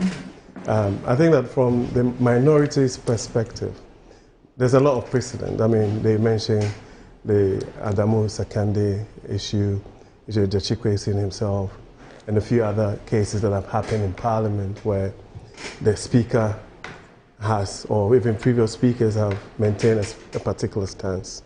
And so it's very strange that in this particular case, even though the same issues apply, there's a different ruling. And so then it creates that impression that there's an attempt to, one, bully the minority. And then it even goes beyond to the case itself, where a case is sent to the High Court, and the votes that were in contention was about 500 votes or something of that sort, or about 41 electoral polling stations. Right. And bear in mind that you have 150 or so polling stations in that particular constituency. Right. And so it beggars belief that the judge now proceeds to actually annul the entire election, when there's precedent also even on that score. Even this goes as far as even the general election, where it was a case where we had to go to tying and all of that. So we've had these examples that, for me, as far as I'm concerned, could have been used as a basis to come to this particular determination. And so, of course, if you're a minority, you have every right to question the motives behind, one, the speaker's position shifting, and then even the High Court judge and the sort of judgment that he came with. Plus the fact that even when there's a stay of execution, it's being clearly defied. You know what I'm saying? And then they claim that, I mean, Parliament is the master of its own rules. And so if they have gone through these challenges before and they found ways of dealing with it. I mean, I saw press conferences upon press conferences during the Chikwesin saga, right? And then the same people now today, on the other side of the house, are making these arguments. And for me, I think that one of the biggest things in all of these conversations is the sort of confidence that the Ghanaian people would have in Parliament as an institution. Because, you know, when you see some of these things, I mean, it tells you that we are not really being serious about some of these constitutional challenges that we are facing. But they have an opportunity to deal with it in-house. But if it it shows very clearly that, I mean, one part of the House is now singing from a different hymn sheet. And then, I mean, even when it comes to matters of principle and precedent, just because they have the numbers and they have absolute control, it's almost as if that they are actually trying to strong arm the minority into these things. And you definitely get a pushback. But I believe that once the process has been activated, and I think that the appeal court is hearing the case in the next couple of days, right? And I'm actually even told it's today. It's today, right? Yes, Yeah, that's what I'm saying. Yes. So for me, I would have wished that Parliament itself, I mean, and taking leadership from the Speaker, would have hastened slowly, based on previous rulings that the Speaker himself has made, right? So that it doesn't create that impression that just because the NDC has a majority in Parliament and there's this whole public perception that there's a certain usurpation of even the judiciary and strong arming everybody and, I mean, trying to cower everybody into submission, right? So even for the issues to do with perception, to have hastened slowly and listen to what the appeal courts would say before even making that particular determination. Because you see, whilst we're speaking about all of these things, people talk about the rights of the people of Pandai, the constituency, where they have a right to be represented in Parliament. So you have to at least exhaust all the processes to the logical conclusion before you actually deprive them of that particular representation in Parliament. And there have been examples of, I sat here and I condemned the fact that the people in South were not having representation. And some of these things, I mean, run through when it comes to how willy-nilly we find convenience in making certain decisions, and then for some strange reason, take positions of like expedient positions. So I think strongly that we shouldn't have gotten here to start with. Dominic Nindam, Honorable Nindam, won this election by almost 3,700 votes. Even the people who took the matter to court were not denying that. And even when you go into the process in terms of even the case that they made, I mean, your mere absence from a collation center does not negate the results. It doesn't stop the presiding officer from declaring the results. In any case, it's not everybody that even has an agent at the collation center. Sometimes you go to some constituency and by dint of our body politic, you only have the MPP and NDC there. That does not stop the presiding officer from making a declaration. You understand? So even the argument does not add up. And the fact that if there are 41 polling stations in contention, what is the justification for annulling the entire results and asking for a rerun? And so if you do that, moving away from even the constitutional aspect, if you do that, you're actually preparing grounds for chaos in subsequent elections, whereby, I mean, if I feel terrible about something, all I have to do is to cause chaos and mayhem and everything, and then after the fact go to court and say that let's annul these elections. We have gone too far away through in our politics for us to be resorting to some of these underhand, if like dark arts to gain seats. You understand what I'm saying? And for me, I think that it's dangerous. Now, because the MPP is in opposition, I mean, I'm sure there's a part of the narrative which you've left out, and it's not surprising because I know you're a principled man, but you're a politician. The fact that the declaration was made even when the NDC rep was not there, which clearly is in. Well, that is the case. Yeah, that's the elephant in the room. You know, yeah, but Moro, that's not a clear violation. No, it's of the EC's own the EC's own laws. Yeah, it's but the point, that's what. In fact, the court delivered its judgment based on that. But the point that I'm trying to make is that at every point in time, then means that all these elections that we've done on previous occasions should be annulled. Because you go to places where you have parliamentary candidates who know that they got 50 votes, 60 votes, and they are not going to win. And it doesn't make it right. No, but that is what I'm saying. But in principle, if you're going by that particular argument, analogy, which you have the right to, then really, almost all elections in this country can be. You know, experiences that is entitled to go to court. Yeah, but that is what I'm saying. But even when they went to court, the outcomes and all. No, but even when they went to court, they went to court to. What was in contention was 41 polling stations. Right. You understand? Right. And even the number of votes that they were actually asking for was about 500 votes or so. Now, if you do 3,700 as opposed to 500 votes, it doesn't actually. No, affect that aspect of the matter. Is that aspect of the matter for me? It's not a germane issue, really. I mean, it's fine for you to raise those legitimate questions. Yeah, but whether the numbers is enough for the court to have. But I'm saying that the main issue, in fact, the main matter in issue, the bone of contention here, or let me just say the elephant in the room, the main issue has to do with how the declaration was made.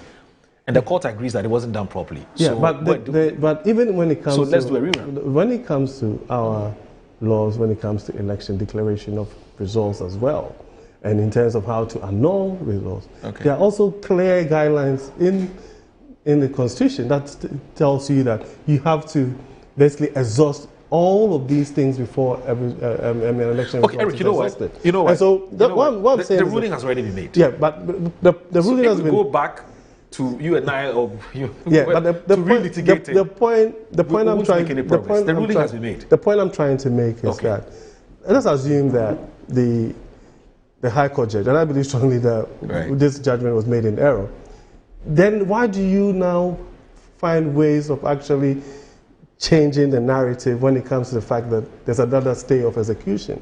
You understand? And even if, you see, sometimes when these things happen... There's no stay of execution. No. There's an application for a stay of execution. Yeah, but there's a difference. Yeah, but that is the reason why the minority will say that in times past, when the same application of stay of execution has been activated, the Speaker, even in the just past Parliament, the 8th Parliament, made a pronouncement.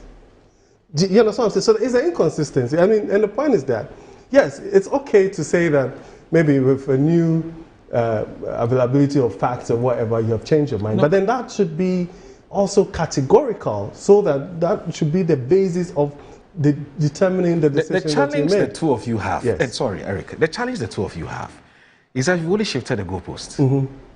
When the Jachikwesi matter happened, then DC took a different position, which was allow the man to come to Parliament Yes. because there's an appeal, Yeah. right? The NDC now says no.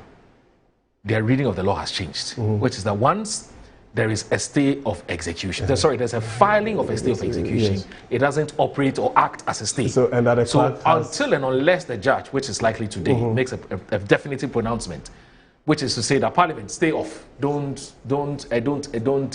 execute it, allow the man to come to Parliament. Until that determination is made or that ruling is made, the court order must operate. So I mean, now in the past, Yes. the MPP, you said no. Jachikwesi, once the court says you are no one MP, don't come to Parliament. Do you understand what I'm saying? So I'm saying that you've only flipped. What do you call it? You've only changed positions. That's all that's all that has happened. That does not. I don't say in Parliament, right? That does not stop. No, I me get it. I from get it. I get the saying point. that, I'm saying that there has been it's issue to do with principle. Exactly. Right, and basically anchoring all of these conversations in principle and saying that if this has happened, and then the fact is that Parliament is not just a mere institution, right? It's an arm of government, right? And they deal with precedents and rules and regulations and all of that, right? So apart from the constitutional aspect of it, these are institutions that people look forward up to in terms of example and all of that, right? So we need to be able to get to a point where our confidence in our Parliament, right, it's not something that is derailed by scenes like this, right? Especially when, I was listening to the majority leader this morning, and he claims that they are friends and they cooperate and they say they're able to find common ground and consensus and all of those things. And I think that a lot of, back-end horse trading should be done before they even come to the house for the Ghanaian people to see some of these spectacles. Okay. Obviously. Well, first of all, I think it's important to make the statement that protests are a necessary part of democracy. Right. Protests, very, very necessary. You can't eliminate protest and have a democratic situation. The right to free expression, is embedded in the right of people to protest, But what do you protest about? You can protest about the fact that the price of rice has gone down. And I'm sure you've all seen the video which has gone viral. A young man who is busily protesting that since Mahama came to power, he has forced the price of rice down. And he's wondering whether Mahama thinks that he doesn't have enough money to buy rice and so on. You've seen that protest? I've seen it. Look, it's a legitimate protest. Very interesting. It's a legitimate protest. I've seen that video. You can't kick against that, But there's an important question that we need to ask and answer. And what are we talking about here? We're talking about the interpretation of law. Okay. When there's disagreement about the interpretation of law, what do? Do you shake your waist, wave your fist, and sing Jama songs? How does that resolve the problem of disagreement over the interpretation of law? You don't shake your waist, swing your fist, and sing Jama songs. It doesn't resolve anything. Okay, so I think it's important for us to understand that. Now, when you're on this program with somebody like Eric, you are constrained a little. You understand? And that's a real problem. Okay, see why. I think don't let your hair sweet you. I know. Then you are constrained a little. But Eric, listen. The case that the High Court determined was not based on mathematics. Right. It was not based on mathematics at all. Right. The High Court was not counting votes. It was not counting valid votes and invalid votes. What the High Court decided simply was that the wrong procedure and processes were followed in the declaration of that result. The case simply is that the electoral officer for that constituency created a new coalition center by himself without notifying the NDC candidate. This is the case. That's it. Simple. So, number of valid votes and invalid votes, pink sheets and so on, they don't arise at all. The electoral officer by himself creates a new coalition center without involving one of the sides in that election. That's the issue. Finish. No more. Okay? So it's not about who got 3,000 votes and who got 2,000 votes. This is the gravamen of the case. Now, be that as it is, the High Court made a determination, okay? And then an appeal was filed. Now, you know that I'm not a lawyer, so I don't pretend to be one, okay? But the law as it stands, and the Speaker of Parliament explained that very well, and he's a long-standing lawyer, that the appeal acts as a stay of execution for 7 days. 7 days only. That's what the law says. 7 days. That 7 days has elapsed. What's your problem? In any case, between yesterday and today, you're talking about 24 hours. The court is going to make a determination today. So, why the rush? The court is going to make a determination today. Now, you see, so many things have changed over the years. Some of the things that happened yesterday in the 1960s and 1970s would have resulted in people going to prison today for contempt. There's an application before the Court of Appeal. 24 hours before the court sits, somebody who is a lawyer addresses a press conference and is warning the Court of Appeal judges not to take a certain position. That's clear contempt. Clear contempt. Who are you? Before the judges have heard the case, to hold a press conference to warn the judges that they must take a particular decision or that you will hold them responsible for the chaos that will happen in the country and that if they take a certain line of action or certain decision, they'll be seen as being manipulated by the executive. Yeah, but that's so insulting. Wankwesi. Yes, sir. You know there's background to that comment. It's a bad comment. The minority it's an leader, insult to the bench. The minority leader just last week held a news conference on this same matter. What he said was that the judges are pandering to the whims and caprices of their paymasters. So I'm saying that comment... Paymasters? Oh yeah, he said that. Yeah, but that's an allegation. So that's where the man he's drawing inspiration from somewhere. Yeah, but Master, that's a serious allegation. To say that justices are pandering to their paymasters is to suggest a serious case of corruption and bribery.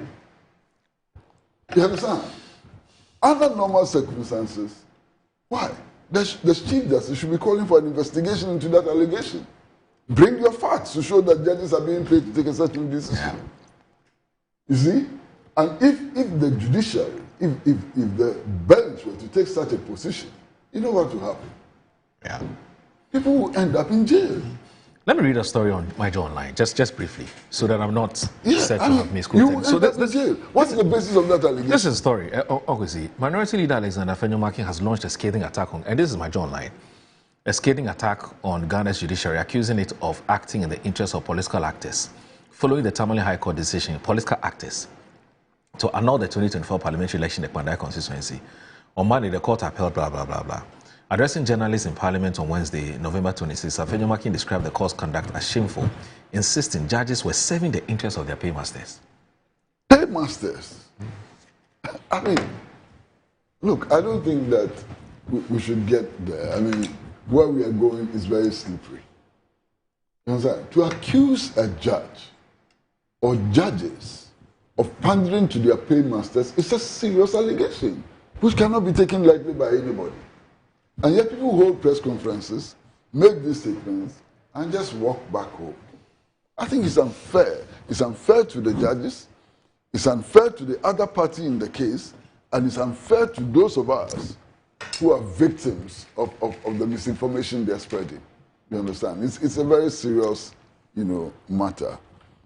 But listen, just now, this morning, when I came here, I heard the Minority Chief Whip actually threatening that government business will suffer. And I'm wondering how. Yesterday, in the midst of the Jama and the wrist shaking and waist shaking and all of that, all of government business went through. Budgetary allocations for major strategic sectors of the economy and so on were approved. How did it suffer? Even yesterday, in the midst of the black and so on, government business went on. I mean, I would, and I don't speak for them. I don't even have the right to think for them and so on. But if I were in their position, yesterday was a fine opportunity to explain the alternatives that the NPP has to government projections.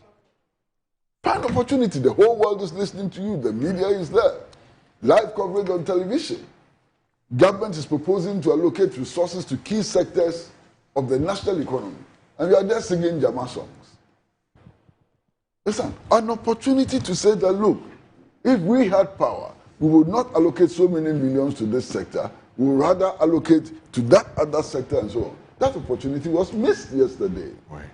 And I'm quite sure, and I mean it, I'm quite sure that there are many people who are either members or sympathizers of the New Patriotic Party who are completely, disgusted by what is happening.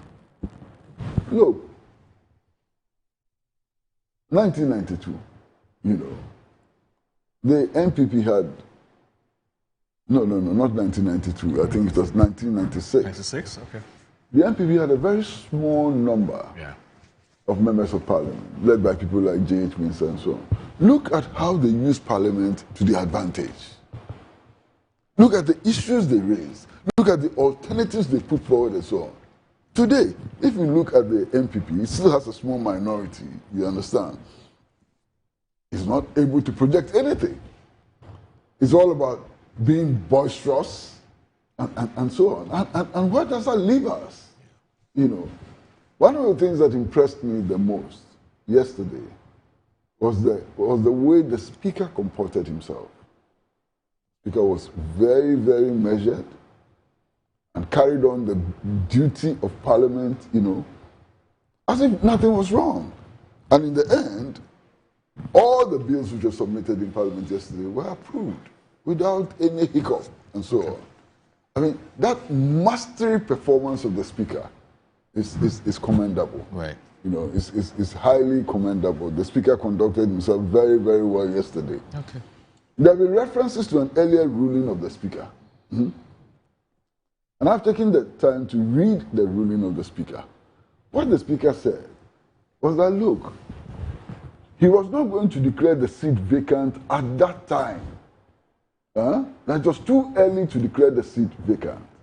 And that certain conditions needed to mature before the seat could be declared vacant. Yes. Those conditions matured in 7 days. So the speaker has not contradicted himself in any way. You understand?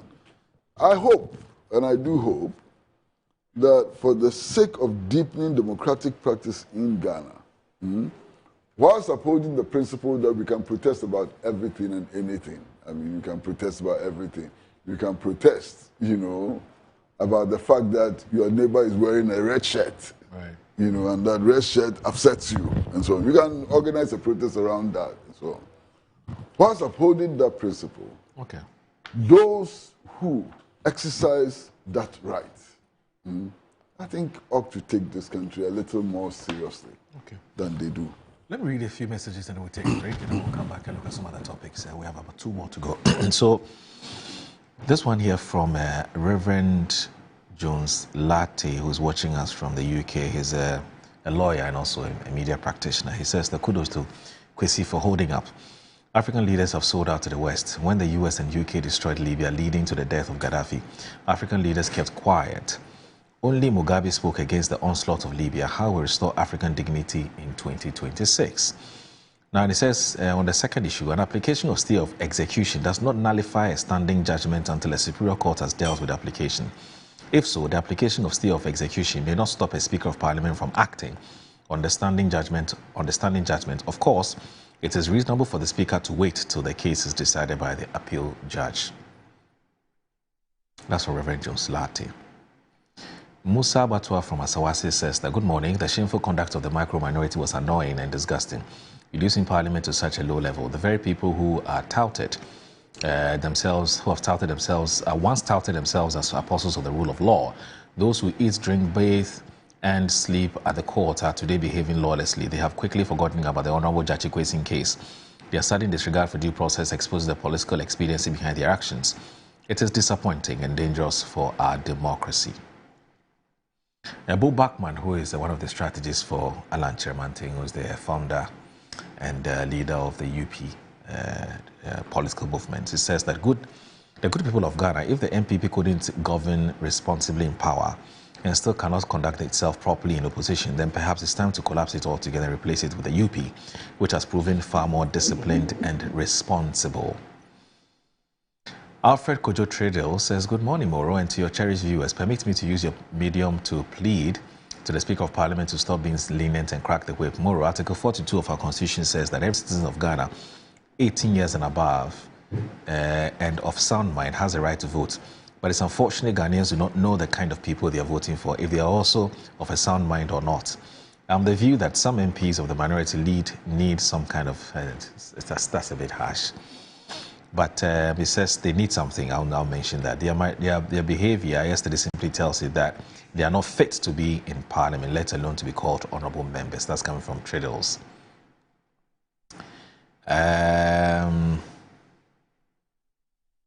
Okay. So this one here from...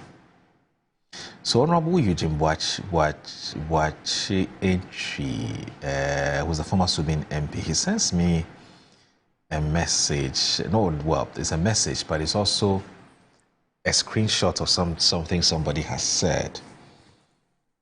Well, I don't know whether it's entirely true, because anyway, so this is what it says. It says, are you aware that regional communicators who are not in support of DMB have been sidelined? The sad reality is that those sidelined are the best communicators within the various teams.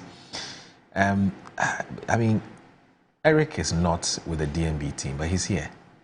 So I don't know what this person is talking about. But anyway, Eugene, but thanks for drawing attention to that. Yes. You and I are not the MPP. That's true.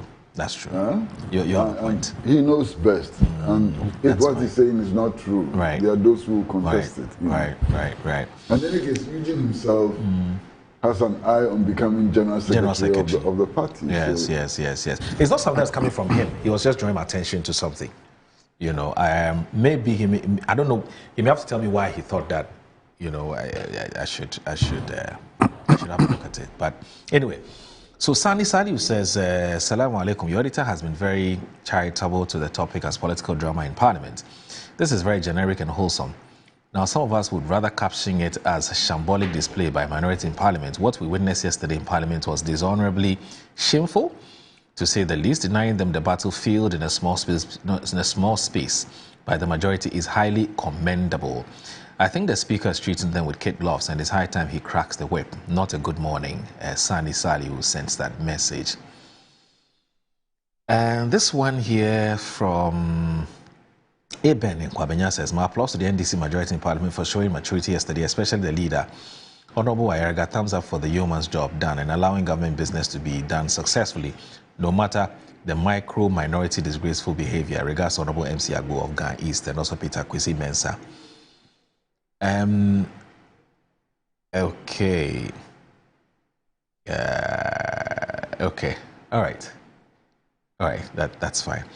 So I have a few more messages to go, but I'm told that we have to take a breather. So when we return, I'll look at the other messages that have come through. So you're watching Good Morning Ghana on Metro Television. Please stay with us.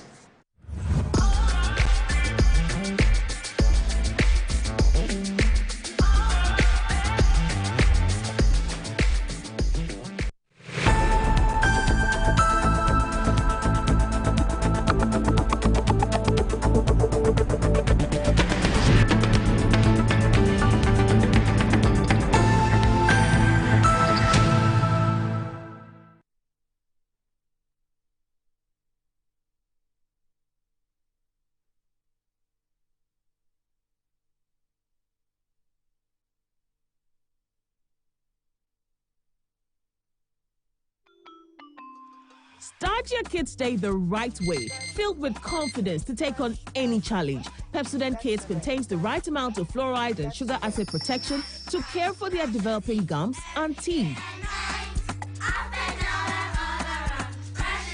Grab either orange or strawberry so they brush with the sweet flavor they love morning and evening. Pepsodent Kids, giving your children a bright smile for a brighter future. Me chechi woni nara me din eje baby dapa me di ade sonko kra na ebremo nya ode to aduane mo ama waduane e dapa na me de bremo eno any some spices dey emu gwa wo bebre o various flavors ubenya eya akoko ubenya nantwie ye di ku jollof ma emu ye de ubenya ye di ku nkwan ye di ku froye mu ho na kope bito na ema waduane enye de unyimi nia ye nkon ye konko tie nyankofo eka Download your communication to enjoy Uduba. That's some spices. What in the essence? Hi. I think you get it. Some spices in a BTA. Daddy so say. Some spices. Some spices. Nyama chicken. Some spices. Nsaka in Ketwa, measure 10 grams. Your chicken, spaghetti, garlic and ginger, stew, can jollof, and the flavors of Bebre. Some spices, yes, In a world where security is paramount, peace of mind should be a necessity and not a luxury. This is why Virtual Security Africa has created a special discount package up to 30% on our 4 and 8 channel high definition cameras. We are more affordable now than ever. With as low as 4,130 Ghana cedis, you can get 4 high definition cameras, 3 terabyte hard drive, cables, and a digital video recorder. With 6,440 Ghana cedis, you will get 8 high-definition cameras, 3 terabyte hard drive, cables, and a digital video recorder. Why choose us? Because we offer top-tier quality you can trust, lifetime after-sale support, 2 years warranty, and you can view our systems remotely. Sidinoa PK. Spend less, secure more. Call us on 055 874-0764 and 050-331-4068. Virtual Security Africa. We will beat the advertised price of any security product of comparable quality.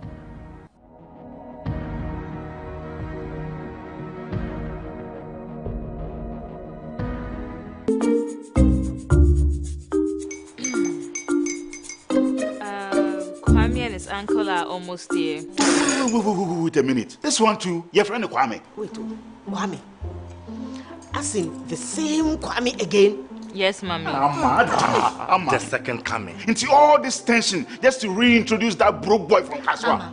Why would you deceive the family like this again? Now I understand the whole delay. Troll from Kaswa dear. Why wouldn't he be late? Obey you later. Of course.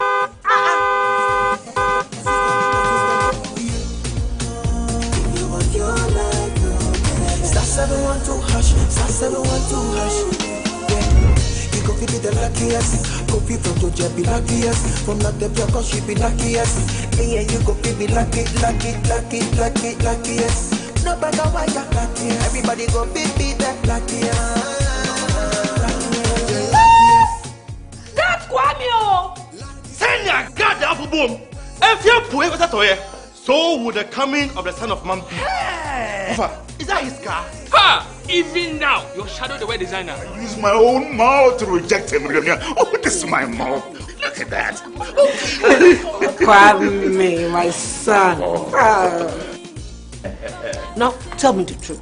How did this all happen? Oh, mommy, simple delation. Mr. Goodluck no check me way. Yeah, man. Easy car. Or dial star 712 hash. The devil is a liar. He picked his ticket and entered his lucky 5-digit number. I'm his birthday. Oh, how romantic. And he followed the prompt, yes. And then boom, confirmation test. One quick, pick 5 numbers for me, okay? I'm feeling like 7. Dial star 712 hash. Choose your ticket. Enter your lucky number. Follow the prompt and let destiny handle the You see how they love you now? Yo, do you have family payment seminar? Before December, may release a motivational bomb. Patapa, my super. This promotion is regulated by the NLA on the Caritas platform. In my line of work, a confident smile is everything. Kel Charcoal Toothpaste keeps me on top of my game and ensures my smile is always radiant and bright. With the tiring nature of my job, we spend several hours under the scorching sun. To keep our teeth white and our breath fresh all the time, we use none other than Kel Charcoal Toothpaste. Kel Charcoal Toothpaste. You're on a Kessie and in a kit one. Samayo Kendini, a who be here, Semetra Sapapadia to a mammy manful. Kel Charcoal's natural ingredients, and a bomb is several buying, a man is swing, Nesansu Mama Hoto so a will bedroom. Kel Charcoal Toothpaste. Choose Kel Charcoal Toothpaste for anti-cavity, whiter teeth, and fresher breath all day. Available in 80 gram and 150 gram. Grab yours today. Kel, happy smile. This advert is FDA approved. Are you a public sector worker dreaming of owning your own home but worried about the upfront cost? At Rehoboth Havens, we've made home ownership not only possible, but simple, affordable, and convenient. For the first time, you can own your own home with no physical deposit required. Through our partnership with reputable Ghanaian banks, your Provident Fund becomes your deposit, making the process smooth and stress-free. After that, you simply pay the balance through an affordable mortgage with monthly installments designed to fit your income. With mortgage rates as low as 15% and a repayment period of up to 20 years, securing your future home has never been easier. And the best part, every Ghanaian worker deserves a decent home. Own your 2-bedroom home today, starting from just 675,000 Ghana cedis, or upgrade to our executive 3 and 4 bedrooms, all on Sweet Homes, even for more space, comfort, and luxury. Rehoboth Havens is located in the serene hills of Ayimensa Damfa, offering breathtaking views of the Pediasi Ebri Mountains.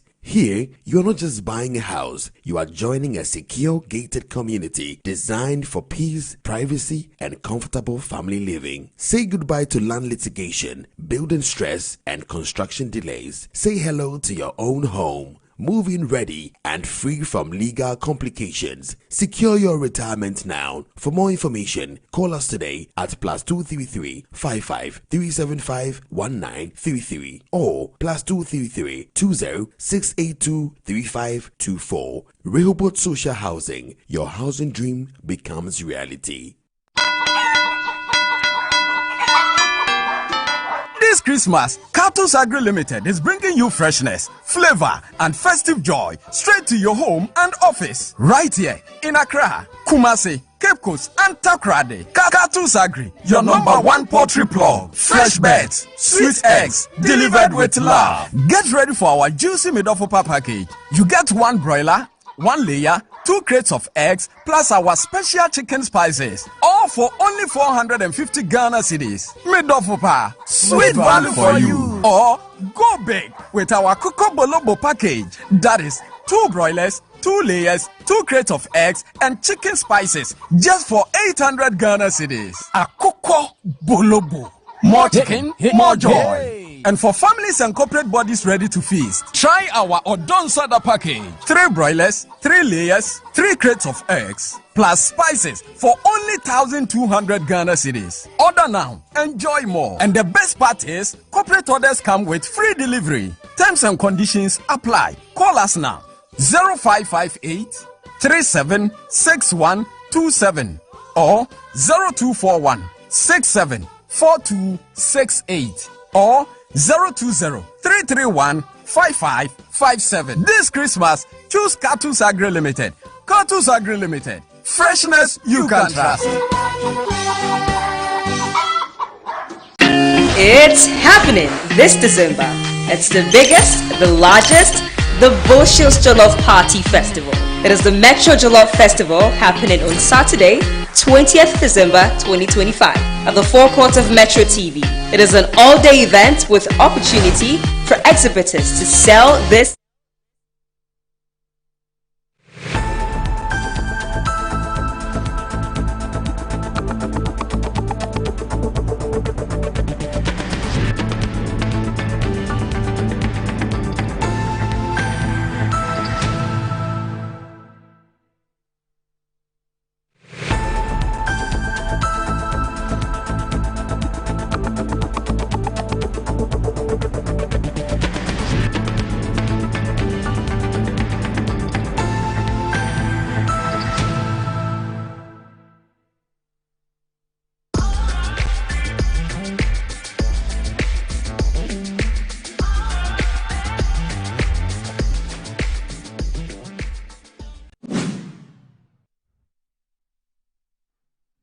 You're still live on your favorite Good Morning Ghana show on Metro Television. This show is also live on 94.1 FM. I have Mr. Kwesi Pratt Jr., who is a former managing editor of the Insight newspaper, and then also Mr. Eric Chum, who is a member of the MPP's communications team. So there's some good news that I want to share with you before we proceed with our next conversation. And this good news is coming from the TDC Ghana Limited, which is Ghana's premier real estate development company. They are pleased to announce their official entry into the Volta region, that's Ho specifically, as part of activities leading to the unveiling of its major upcoming mixed-use development project in the Oxygen City, as you can see on your screens. Yes. TDC Ghana Limited, yes. Now, this landmark project is dubbed the Ho Oxygen City TDC Development and will comprise fully serviced plots, modern apartments, elegant executive houses, a commercial and industrial area, as well as a world-class golf course designed to promote luxury, business growth, and sustainable living. I can tell you that when they are done, Eric Chum will relocate because he doesn't play with his golf at all. He loves golf. So we're also proud to announce that the official launch of this prestigious project will be performed by His Excellency John Dramani Mahama, the President of the Republic of Ghana, and it's coming off on Wednesday, 17th December 2025 at 10 a.m. Now, this development reaffirms TDC Ghana Limited commitment to delivering quality, innovative, and sustainable communities for the people of Ghana. So, for enquiries, please contact the following numbers. So please pick your pen and paper and let's do this. Two numbers: 0303. So 0303 202 731. 0303 202 731. That's the first number. The second one is 0531 019 666. So 0531 019 666. So that's a piece of good news from TDC Ghana Limited as Ghana's premier real estate development company. All right, so who is he? In 2018, we set up an office.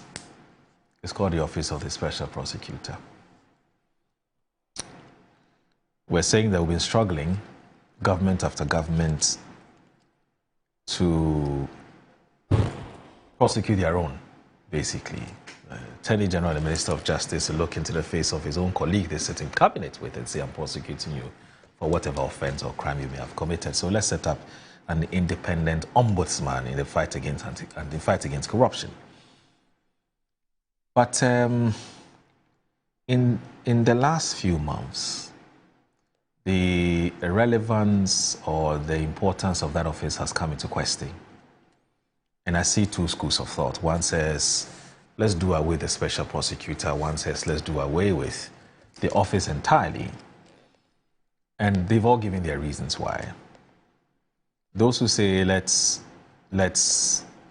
maintain the office, but maybe do something about the occupants of the office are saying that, yes, the bathwater may be bad, but why throw that away with the baby? Yesterday, Clara Kasati, who is a known private legal practitioner and a public speaker, wrote a very interesting piece in defense of the maintenance of the office.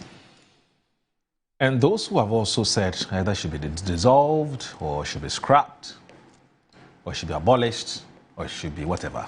They've also given their reasons. In fact, Samuku Jeto, the Venerable Samuku Jeto, who is a former member of the Council of State, has given his own reasons why he thinks that it must be scrapped. But in all of this, the calls appears to have intensified because of this back and forth between himself and our own friend, lawyer Martin Webu, who has made some very scathing attacks. Well, I won't say scathing attacks, but he makes some allegations against the office, and he's now supposed to go to the office and prove, by giving what the office says, further and better particulars about whatever evidence he has against Kisija being acting as a person.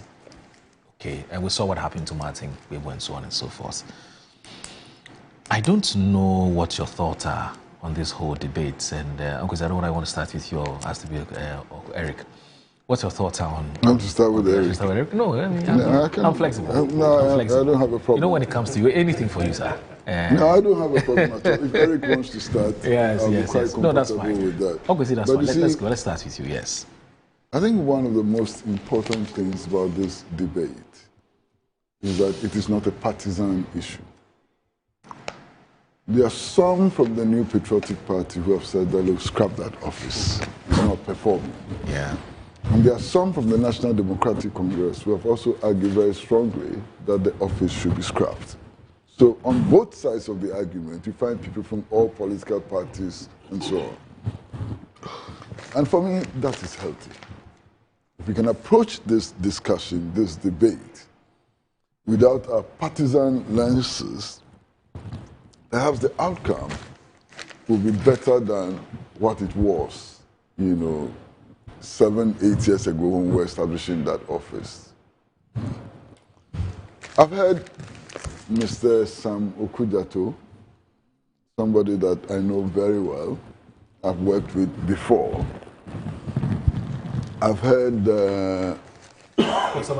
Professor Michael Quay, and so on. I've heard them. And the question that I've asked myself is, how come that 7 years, 8 years ago, they had these positions, but they didn't express them? Because if they had expressed these positions at that time, perhaps we would not have established the Office of Special Prosecutor. We were lone voices. Those of us who kicked against the establishment of this office were lone voices. Now, I came from the point of view that, look, to be able to establish such an office, one, you need to amend the Constitution. You cannot establish this office without amending the Constitution. Because in the Constitution, the power to prosecute is vested only in the Attorney General. You understand? We were not listened to. Now, the other argument that we made then was that the establishment of the Office of Special Prosecutor was meant to cure two things. The perception of political bias in prosecutions. That because the Attorney General sits in cabinet and actually is appointed by the President and so on, people are likely to read politics into persecutions for corruption. And to cure that, you need to have an independent body and so on. The second perception was that if you have an Attorney General, because of his links with government and ruling party and so on, he's not likely to go after people in government or associated with government who are caught up in corruption. Right. The mere fact that the special prosecutor is also appointed by the president knocks out all these considerations. True. So these considerations are no longer important. It's appointed by the president the same way the attorney general is appointed by the president. Right. You understand? So it knocks it out completely. So what is left? This humongous office is created, giving so much resources, and nothing works. Okay? And it's not because you have a bad special prosecutor. That's not the issue. For some of the things that he has to do, he still needs the permission and fiat of the Attorney General. For example, this case of extraditing Oforiatta. He can't do it. He is not the Attorney General. He needs to rely on the Attorney General. Because America won't deal with any office of special prosecutor. Exactly. They don't know them. Yeah. Exactly. So he's been given a position. He doesn't have enough powers, to do his work. Now, at any time, if he's prosecuting a case, and the Attorney General decides, it hasn't happened yet, but it could happen, right, that he wants to take over that prosecution, what is he going to do? How is he going to fight the Attorney General? Because the power to prosecute is vested in the Attorney General, not the Office of Special Prosecutor. The Office of Special Prosecutor, in fact, acts more or less on behalf of the Attorney General. Now, nobody listened to these arguments when they were made in the past, okay? Because the NPP had promised that if it came into office, if it won the election, it would do this. It wanted the appearance that it was fulfilling its electoral promises, and in any case, it had in mind a special prosecutor who it believed would go after NDC leaders and so on. That was all. That's how we created this huge contraption which has become the center of debate and controversy and so on. And to be honest with you, sometimes I really pity Kissi Agyapong. Why? Because it's not about him. And yet he's been made the center of this controversy. I don't know whether you've read the piece which was written by Kwakwaza. Yes, I've seen that too. Brilliant. Yeah, brilliant. Brilliant. In fact, I didn't mention that in my opening remarks. An office, you have a special prosecutor who is supposed to hold people in government accountable. Yeah. Now, who best would he be focusing on other than the finance minister who controls the government purse? And yet, for him to get resources to do his work, he has to go to the Minister of Finance. What an incredible situation. This guy is supposed to be looking after the finances of the country to make sure that things are done properly and so on. The man in charge of the country's finances is the man who decides how much he should get to do his work. That's a huge problem. You understand? That's a tough one. It's a tough one. You understand? If you look at the apparatus, this investigative apparatus, how sophisticated is it? Yeah. Compare what he has to the Criminal Investigations Department or the BNI and so on. Now, how much power does he have to compel the other investigative agencies to work with him on the basis of his dictates and so on? He doesn't have any such power.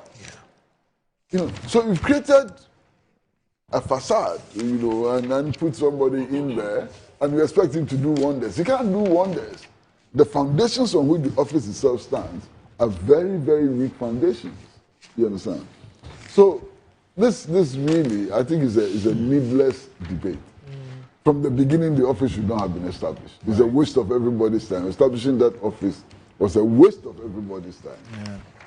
But you know what happened? Why that office was established? Okay. At the time, the NPP or people in the NPP were anxious to prove that they were keeping their campaign promises. They wanted to demonstrate to the people of Ghana that they were serious about fighting corruption and so on. So those were the motivations. The NDC, on the other hand, and its leaders did not want to be seen to be obstructing anything linked with the fighting of corruption. You understand? Sure. So everybody, for the purpose of convenience, allowed this thing to pass through. And this is the monster we have created. You understand? We created a huge monster. This story about the special prosecutor, that there were 2 assassinations. Yeah, their lives are in danger. I knew this story way back. Yeah. You know, I knew this story way back, and perhaps I don't know whether I should say it now. Maybe it's not. It's time.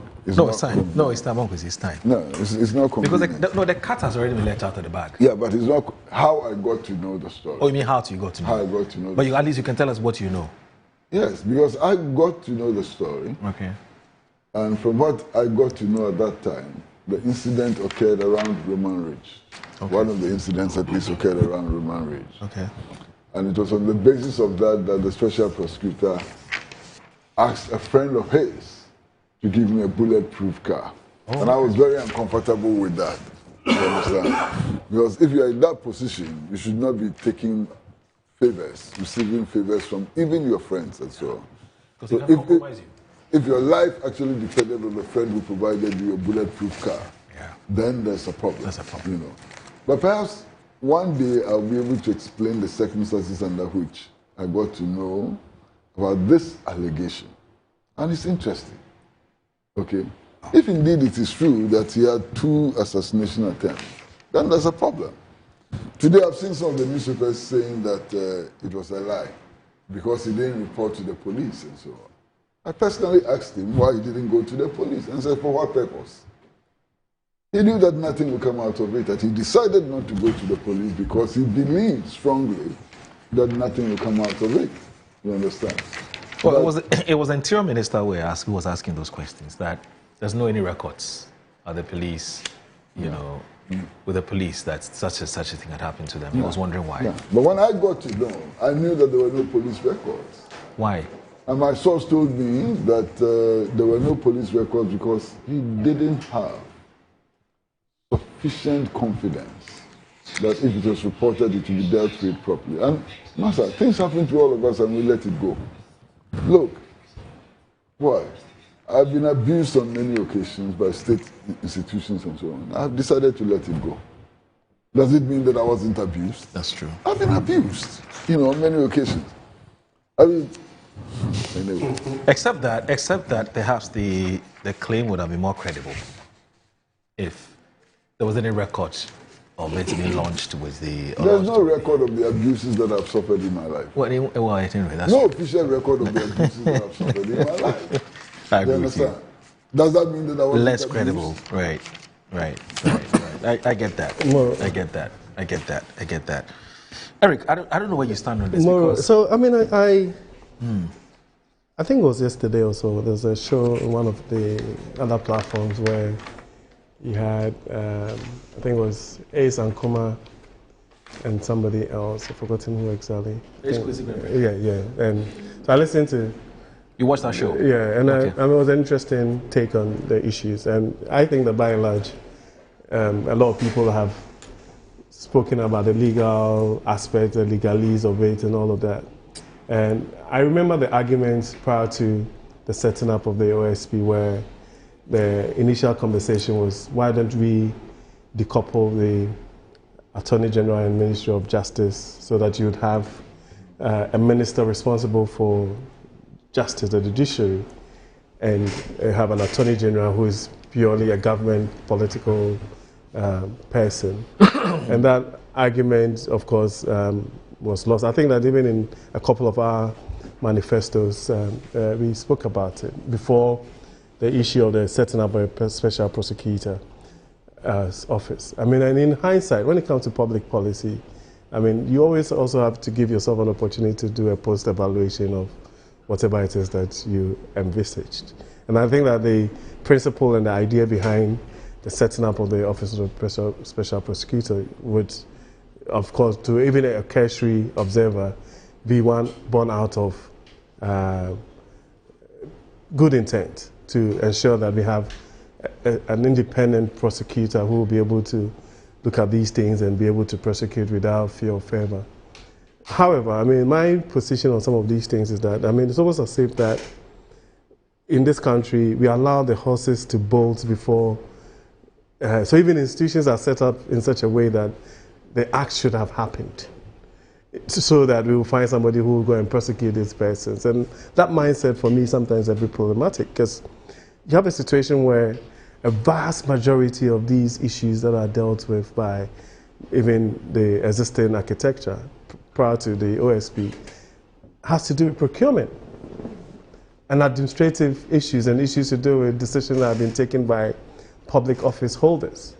And yet, we do not put that same amount of energy in putting together systems and mechanisms to forestall that, for that to even happen. I mean, we're talking about 2025, and in all the attempts that we've made to even ensure that we have all these e-procurement platforms and, I mean, use technology to be able to make it transparent and open, has basically been ignored, right? Probably not even properly resourced. However, for some weird reason, we find wisdom in setting up these huge offices and putting these bureaucracies in place to deal with issues that, if we had taken a bit of time and even had a proper thinking through, would find solutions to. And to digress a bit, sometimes when I sit down and I watch the Public Accounts Committee and the issues that they're dealing with, even at the scale of district assemblies and everything. To be honest, I know that would be a bit controversial. I don't find those things as corruption, to be honest with you. I find this as administrative things that can be dealt with as a goal. 30,000, 40,000, 50,000, somebody making a decision, paying without a voucher, and all of those things are things that, if the state is minded by this thing, we will not come back again in 2026 and go and sit at a Public Accounts Committee or have an Auditor General's report that the same issues follow through every single year. You know, and so, I mean, sometimes when I sit back and if you're not careful, you would say things that you're not supposed to say on platforms like that. How is it the case that the same things pertains? Since 1992, you can take the Auditor General's report, and it's administrative, it has issues to do with going through the right processes, procurement breaches, left, right, and center. Yet, in terms of finding solutions, the first thing that we will think about is, put another office that will deal with the issues when you can use conventional or contemporary practices in the private sector to deal with these issues. Do you understand what I'm saying? So even issues to do with an audit. You have an institution, every public sector institution has an internal auditor that sits there. Apart from the internal auditor, they have auditors, like external auditors that come and auditing the processes. So even the audit itself is not about finding or trying to penalize people, but it's about auditing the processes and the solutions and whatever, and so it's like a holistic overview of your business or your service or whatever it is that you are engaged in over a period. And then what the report does is to look at various loopholes within that particular thing and then give you timelines to fix it. Yeah. So in the case where these things are not fixed and these things keep occurring, then it means that we need to find like solutions, like lasting solutions, either administrative-wise, either processes-wise, making sure that there's a strict adherence. So for example, there is absolutely no excuse for anybody to even make payments outside of the government system to start with. So that is where you start from, right? How difficult is it to pre-vet suppliers to start with for either vehicles or consumables or, I mean, how difficult is that? Because the private sector organizations, and from my experience, do that. Prior to the start of the year, they will come up with a list, a scope of things that is needed and say, okay, we are going to purchase this, we are going to do this, we are going to do this. This is the price range that we are going to pay. These are the quality of whatever it is that we are looking for. If you are a supplier, you have all the correct regulatory whatever, bring your samples, let's put a team together, let's make a determination. So that as a state, if we are dealing with issues to do with corruption, we are dealing with grand scale, you understand, grand scale issues. Otherwise, I mean, we will do this back and forth. We'll put a PAC committee, they'll sit, they'll take their allowances, people will go. There are all sorts of untold things that people have complained about, even that pertains and all of that. And we keep going on and on and on and on about these things. So for me, I believe that, yes, the OSP is going through certain challenges. But the question is that, is it the first thing that you do to scrap an institution because you're facing certain challenges? Maybe with the amount of investment that has gone into that, we can have to probably do a proper introspection and say, okay, these are the things that we believe that we can support the OSP with to make it a bit more efficient, to find out there's proper synergies between the OSP and Attorney General to start with. And then also start thinking properly about, do we want to decouple this age-old debate about decoupling the Attorney General and the Ministry of Justice to make the judiciary truly independent, so that we will not be coming back, because even in terms of the institutions, people have spoken about other institutions that as this and SRAJ and all of those things that are all part of the constitutional architecture that would have been able to deal with some of these challenges, so that we don't come back to these issues of like we are finding people guilty when the horses has already bolted. So then if you have people who, even with all the loophole, like the obstacles in place and all the checks and balances, still engage in acts of corruption and everything, then by all means, the state would actually be able to hone in on those people and prosecute them so that at least it becomes a deterrent. But it's like we have conversation around corruption, but the solutions are there, and then we allow these things to happen before, I mean, anything is done. And the OSP would face challenges, because in as much as you're there to do a job, the fundamental human rights of the people that are accused are also there. You understand? So, but in this country, sometimes the mere fact that an allegation is made actually means that the person is guilty. So the pressure is also on the OSP to prosecute. But if you're being governed by the tenets of a democracy, then the mere fact that allegation has been made should not lead to a prosecution.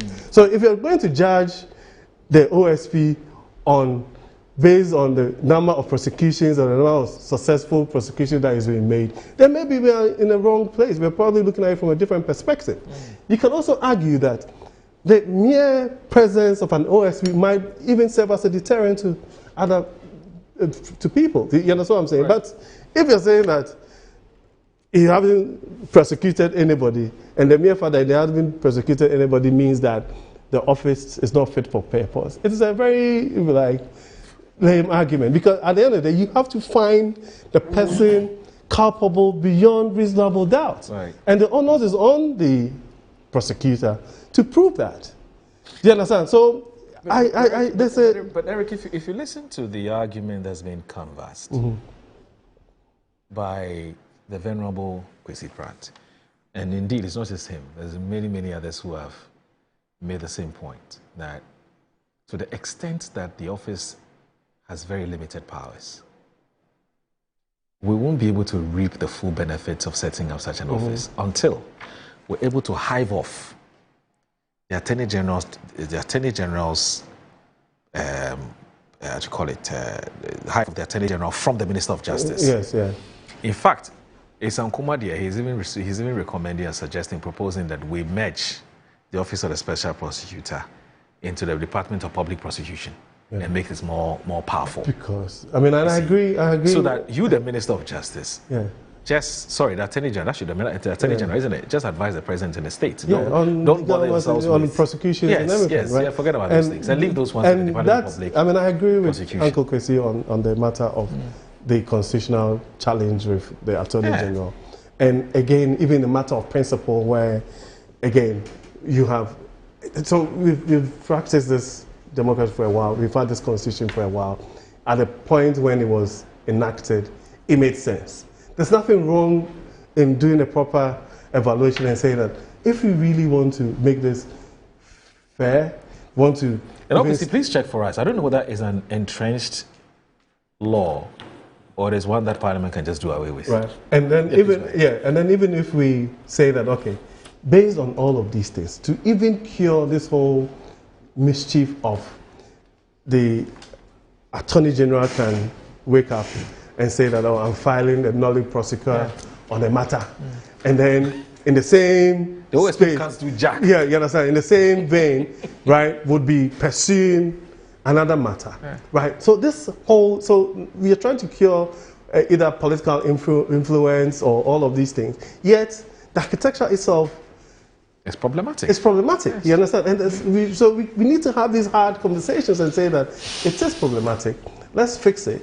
I'm not sure what the current recommendations are from even this new constitutional review conversation that are doing. But it's one of those things that I believe strongly that we can do. And then probably strengthen our internal audit systems, make them more independent. They should, if you have an internal auditor that reports to a CEO or a minister or whatever, that defeats the purpose. You understand what I'm saying? And so these are certain things that we can do so that we can focus the energies on finding people who are doing grand scale stuff rather than administrative things that we can fix. Okay, all right. Let me just read these messages and we can go. This one here says that Moro, so what were these honorable men fighting about in Parliament? This is from Guy G in Canton. It says, what were these honorable men fighting about in Parliament yesterday? They do that for Ghanaians or their party people to say they are seriously working in Parliament. Can you imagine that? Excuse me. So Ghanaian voters voted for those to misbehave in Parliament. This is embarrassing to our democracy as a country. Guy G from Cantonment sends that message. Peter T from Shukura says, good morning, Moro. You're excellent and indefatigable broadcaster and a good replacement to your predecessor, Andy Abe. Keep it up, Moro.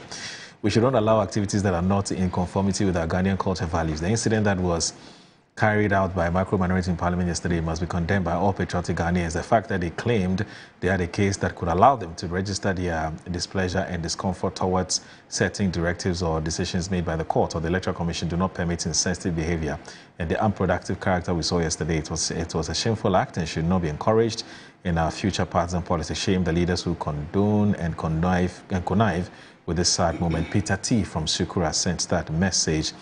Now, this one here says that,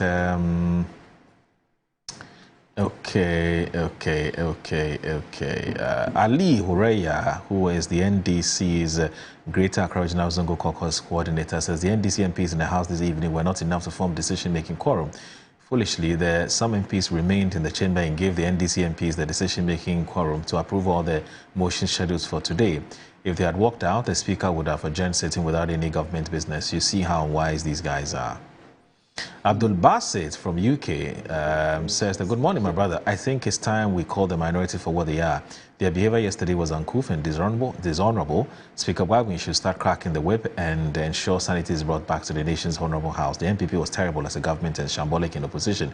The alternative for us is very problematic. Alaji Hamza from Pig Farm says, good morning, my brother. Let's stop beating about the bush and call a spade a spade. What happened yesterday in Parliament was so shameful to our democracy.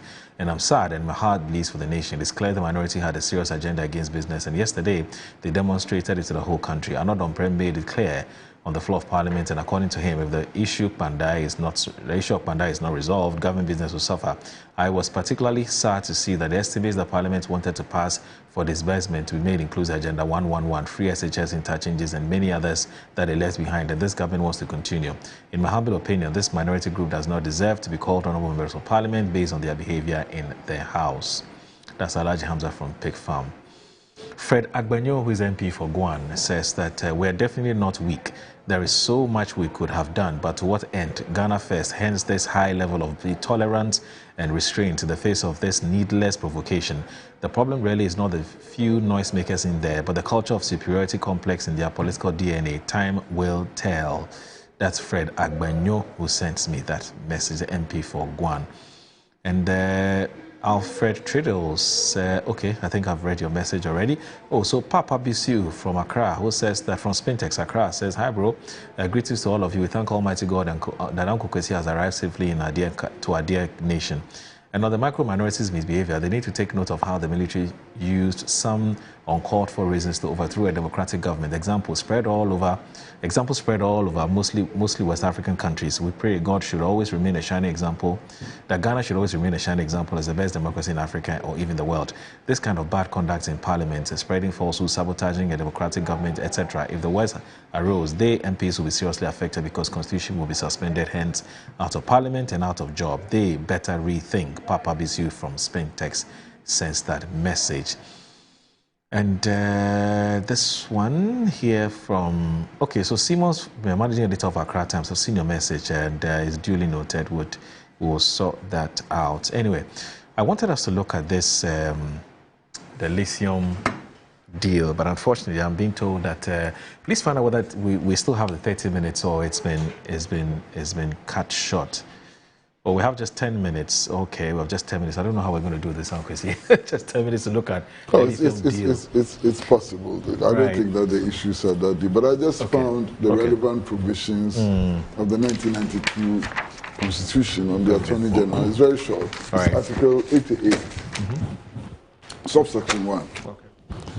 There shall be an Attorney General of Ghana who shall be a Minister of State and the principal legal officer to government.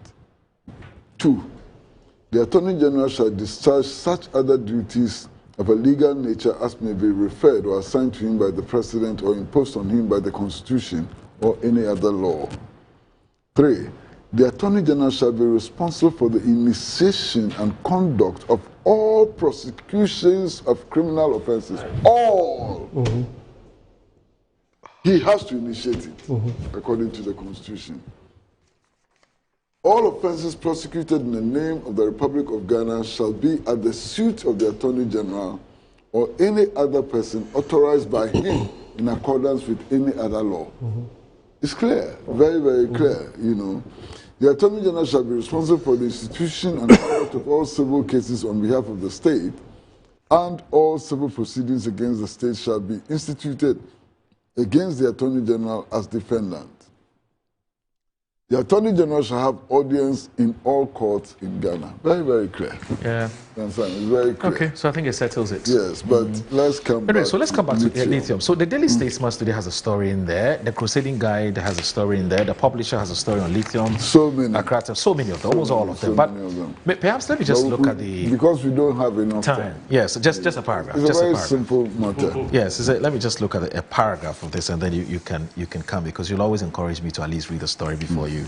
But APL raises red flags over a potential $630 million loss in lithium deal. The story is here.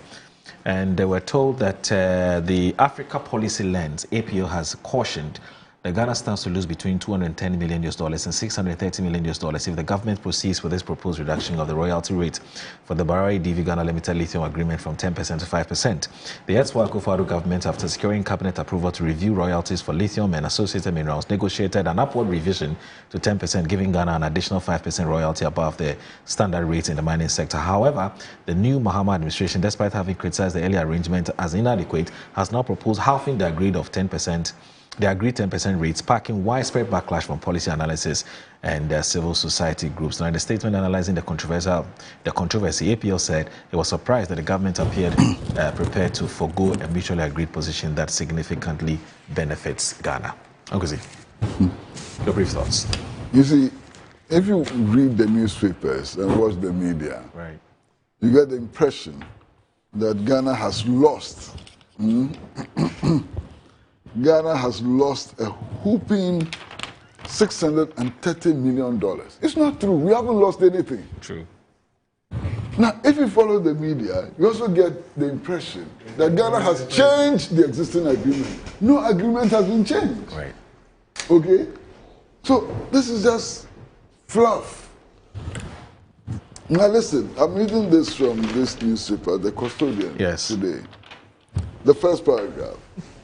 It says the Policy Research and Analysis Organization, Africa Policy Lens, has warned of a huge financial loss of up to $630 million to the state should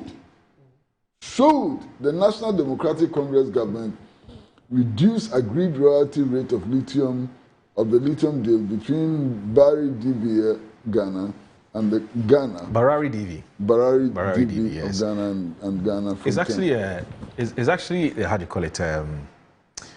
It's actually how do you call it? The main the parent company is Atlantic Lithium. No problem. Yes. So clearly, the agreement has not been changed. Yeah. The agreement has not been changed. No loss has occurred. You understand? What has happened is that there's a proposed legislation which will set the minimum threshold at 5%. It doesn't mean that the old agreement is going to be changed. Right. It's just going to set a minimum threshold of 5%. True. Now, listen to this paragraph, which is also very, very interesting. It says, assuming lithium concentrate prices remain within the range of $1,000 to $3,000 over the projected 12-year mine life, with annual production of 350,000 tons, Ghana would forfeit between 210 million and 630 million if royalties were reduced from 10 to 5%. What does this mean? All kinds of assumptions. Assuming the current prices are maintained. Assuming. And if we even assume the current prices are maintained, the range is between 210 million to 630 million. Look at the wide range. Propaganda. Pure classical propaganda. You understand? And in any case, we are also told by the same analysis that the prices of lithium on the world market has been dropping.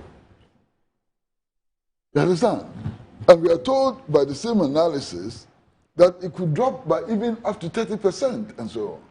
So please, let's deal with reality and stop this speculation which doesn't answer any question and just throws more confusion into the public domain. Okay, Eric. The agreement has not been changed. The royalty level has not been changed. This is about speculation based on certain price indicators. That's all. Abba. Eric. I think that like Chris said, the issue has been the proposed legislation where the industry players and the CSOs are up in arms about the fact that even with the existing 10% royalties, where we all know what happened where there was major opposition, and that if there's a proposed legislation that now actually brings it to 5%, then that actually is actually inconsistent with that particular thing. I took my time to do a bit of research. I mean, and sometimes, I mean, it's like, and I think that I'm taking it from the Advocacy's playbook. This thing's about getting an international entity to come in and invest $30 million. I mean, that's all that you require. $30 million to now give you, even if it's 10% royalties or whatever, and we cannot find funding sources locally and be innovative in terms of taking advantage of some of these things. I mean, still beats my imagination. Okay. I was listening to Dr. Yeah, exactly. You know, the $30 million to invest in that. You know, you see, and our priorities are misplaced. I'm not going to bash any public policy position. I mean, so if the priority is in Nkokon and all of those things, public policy things that one day we get opportunity to discuss, and we cannot think through this whole thing and say that as a country we find the funding to actually or find local people to invest in this particular thing, then we are actually missing the point, because even the importance of lithium, because of the advent of EV cars and batteries and all sorts of things in terms of pharmaceutical and medical equipment and all of that. It's something that we should be minded by. You know, so even the approach itself, as far as I'm concerned, it's wrong. Okay. Eric, it's always a pleasure to have you join us on the Good Morning Ghana. Thank you so very much for your time. And also Mr. Kwesi Pratt, thank you so very much for joining us. Same time, hopefully, God willing, next week I'm sure that we'll have the team here again. My name is Aldo Moore. Thanks for watching Good Morning Ghana. And assalamu alaikum. Have a good day. Bye-bye.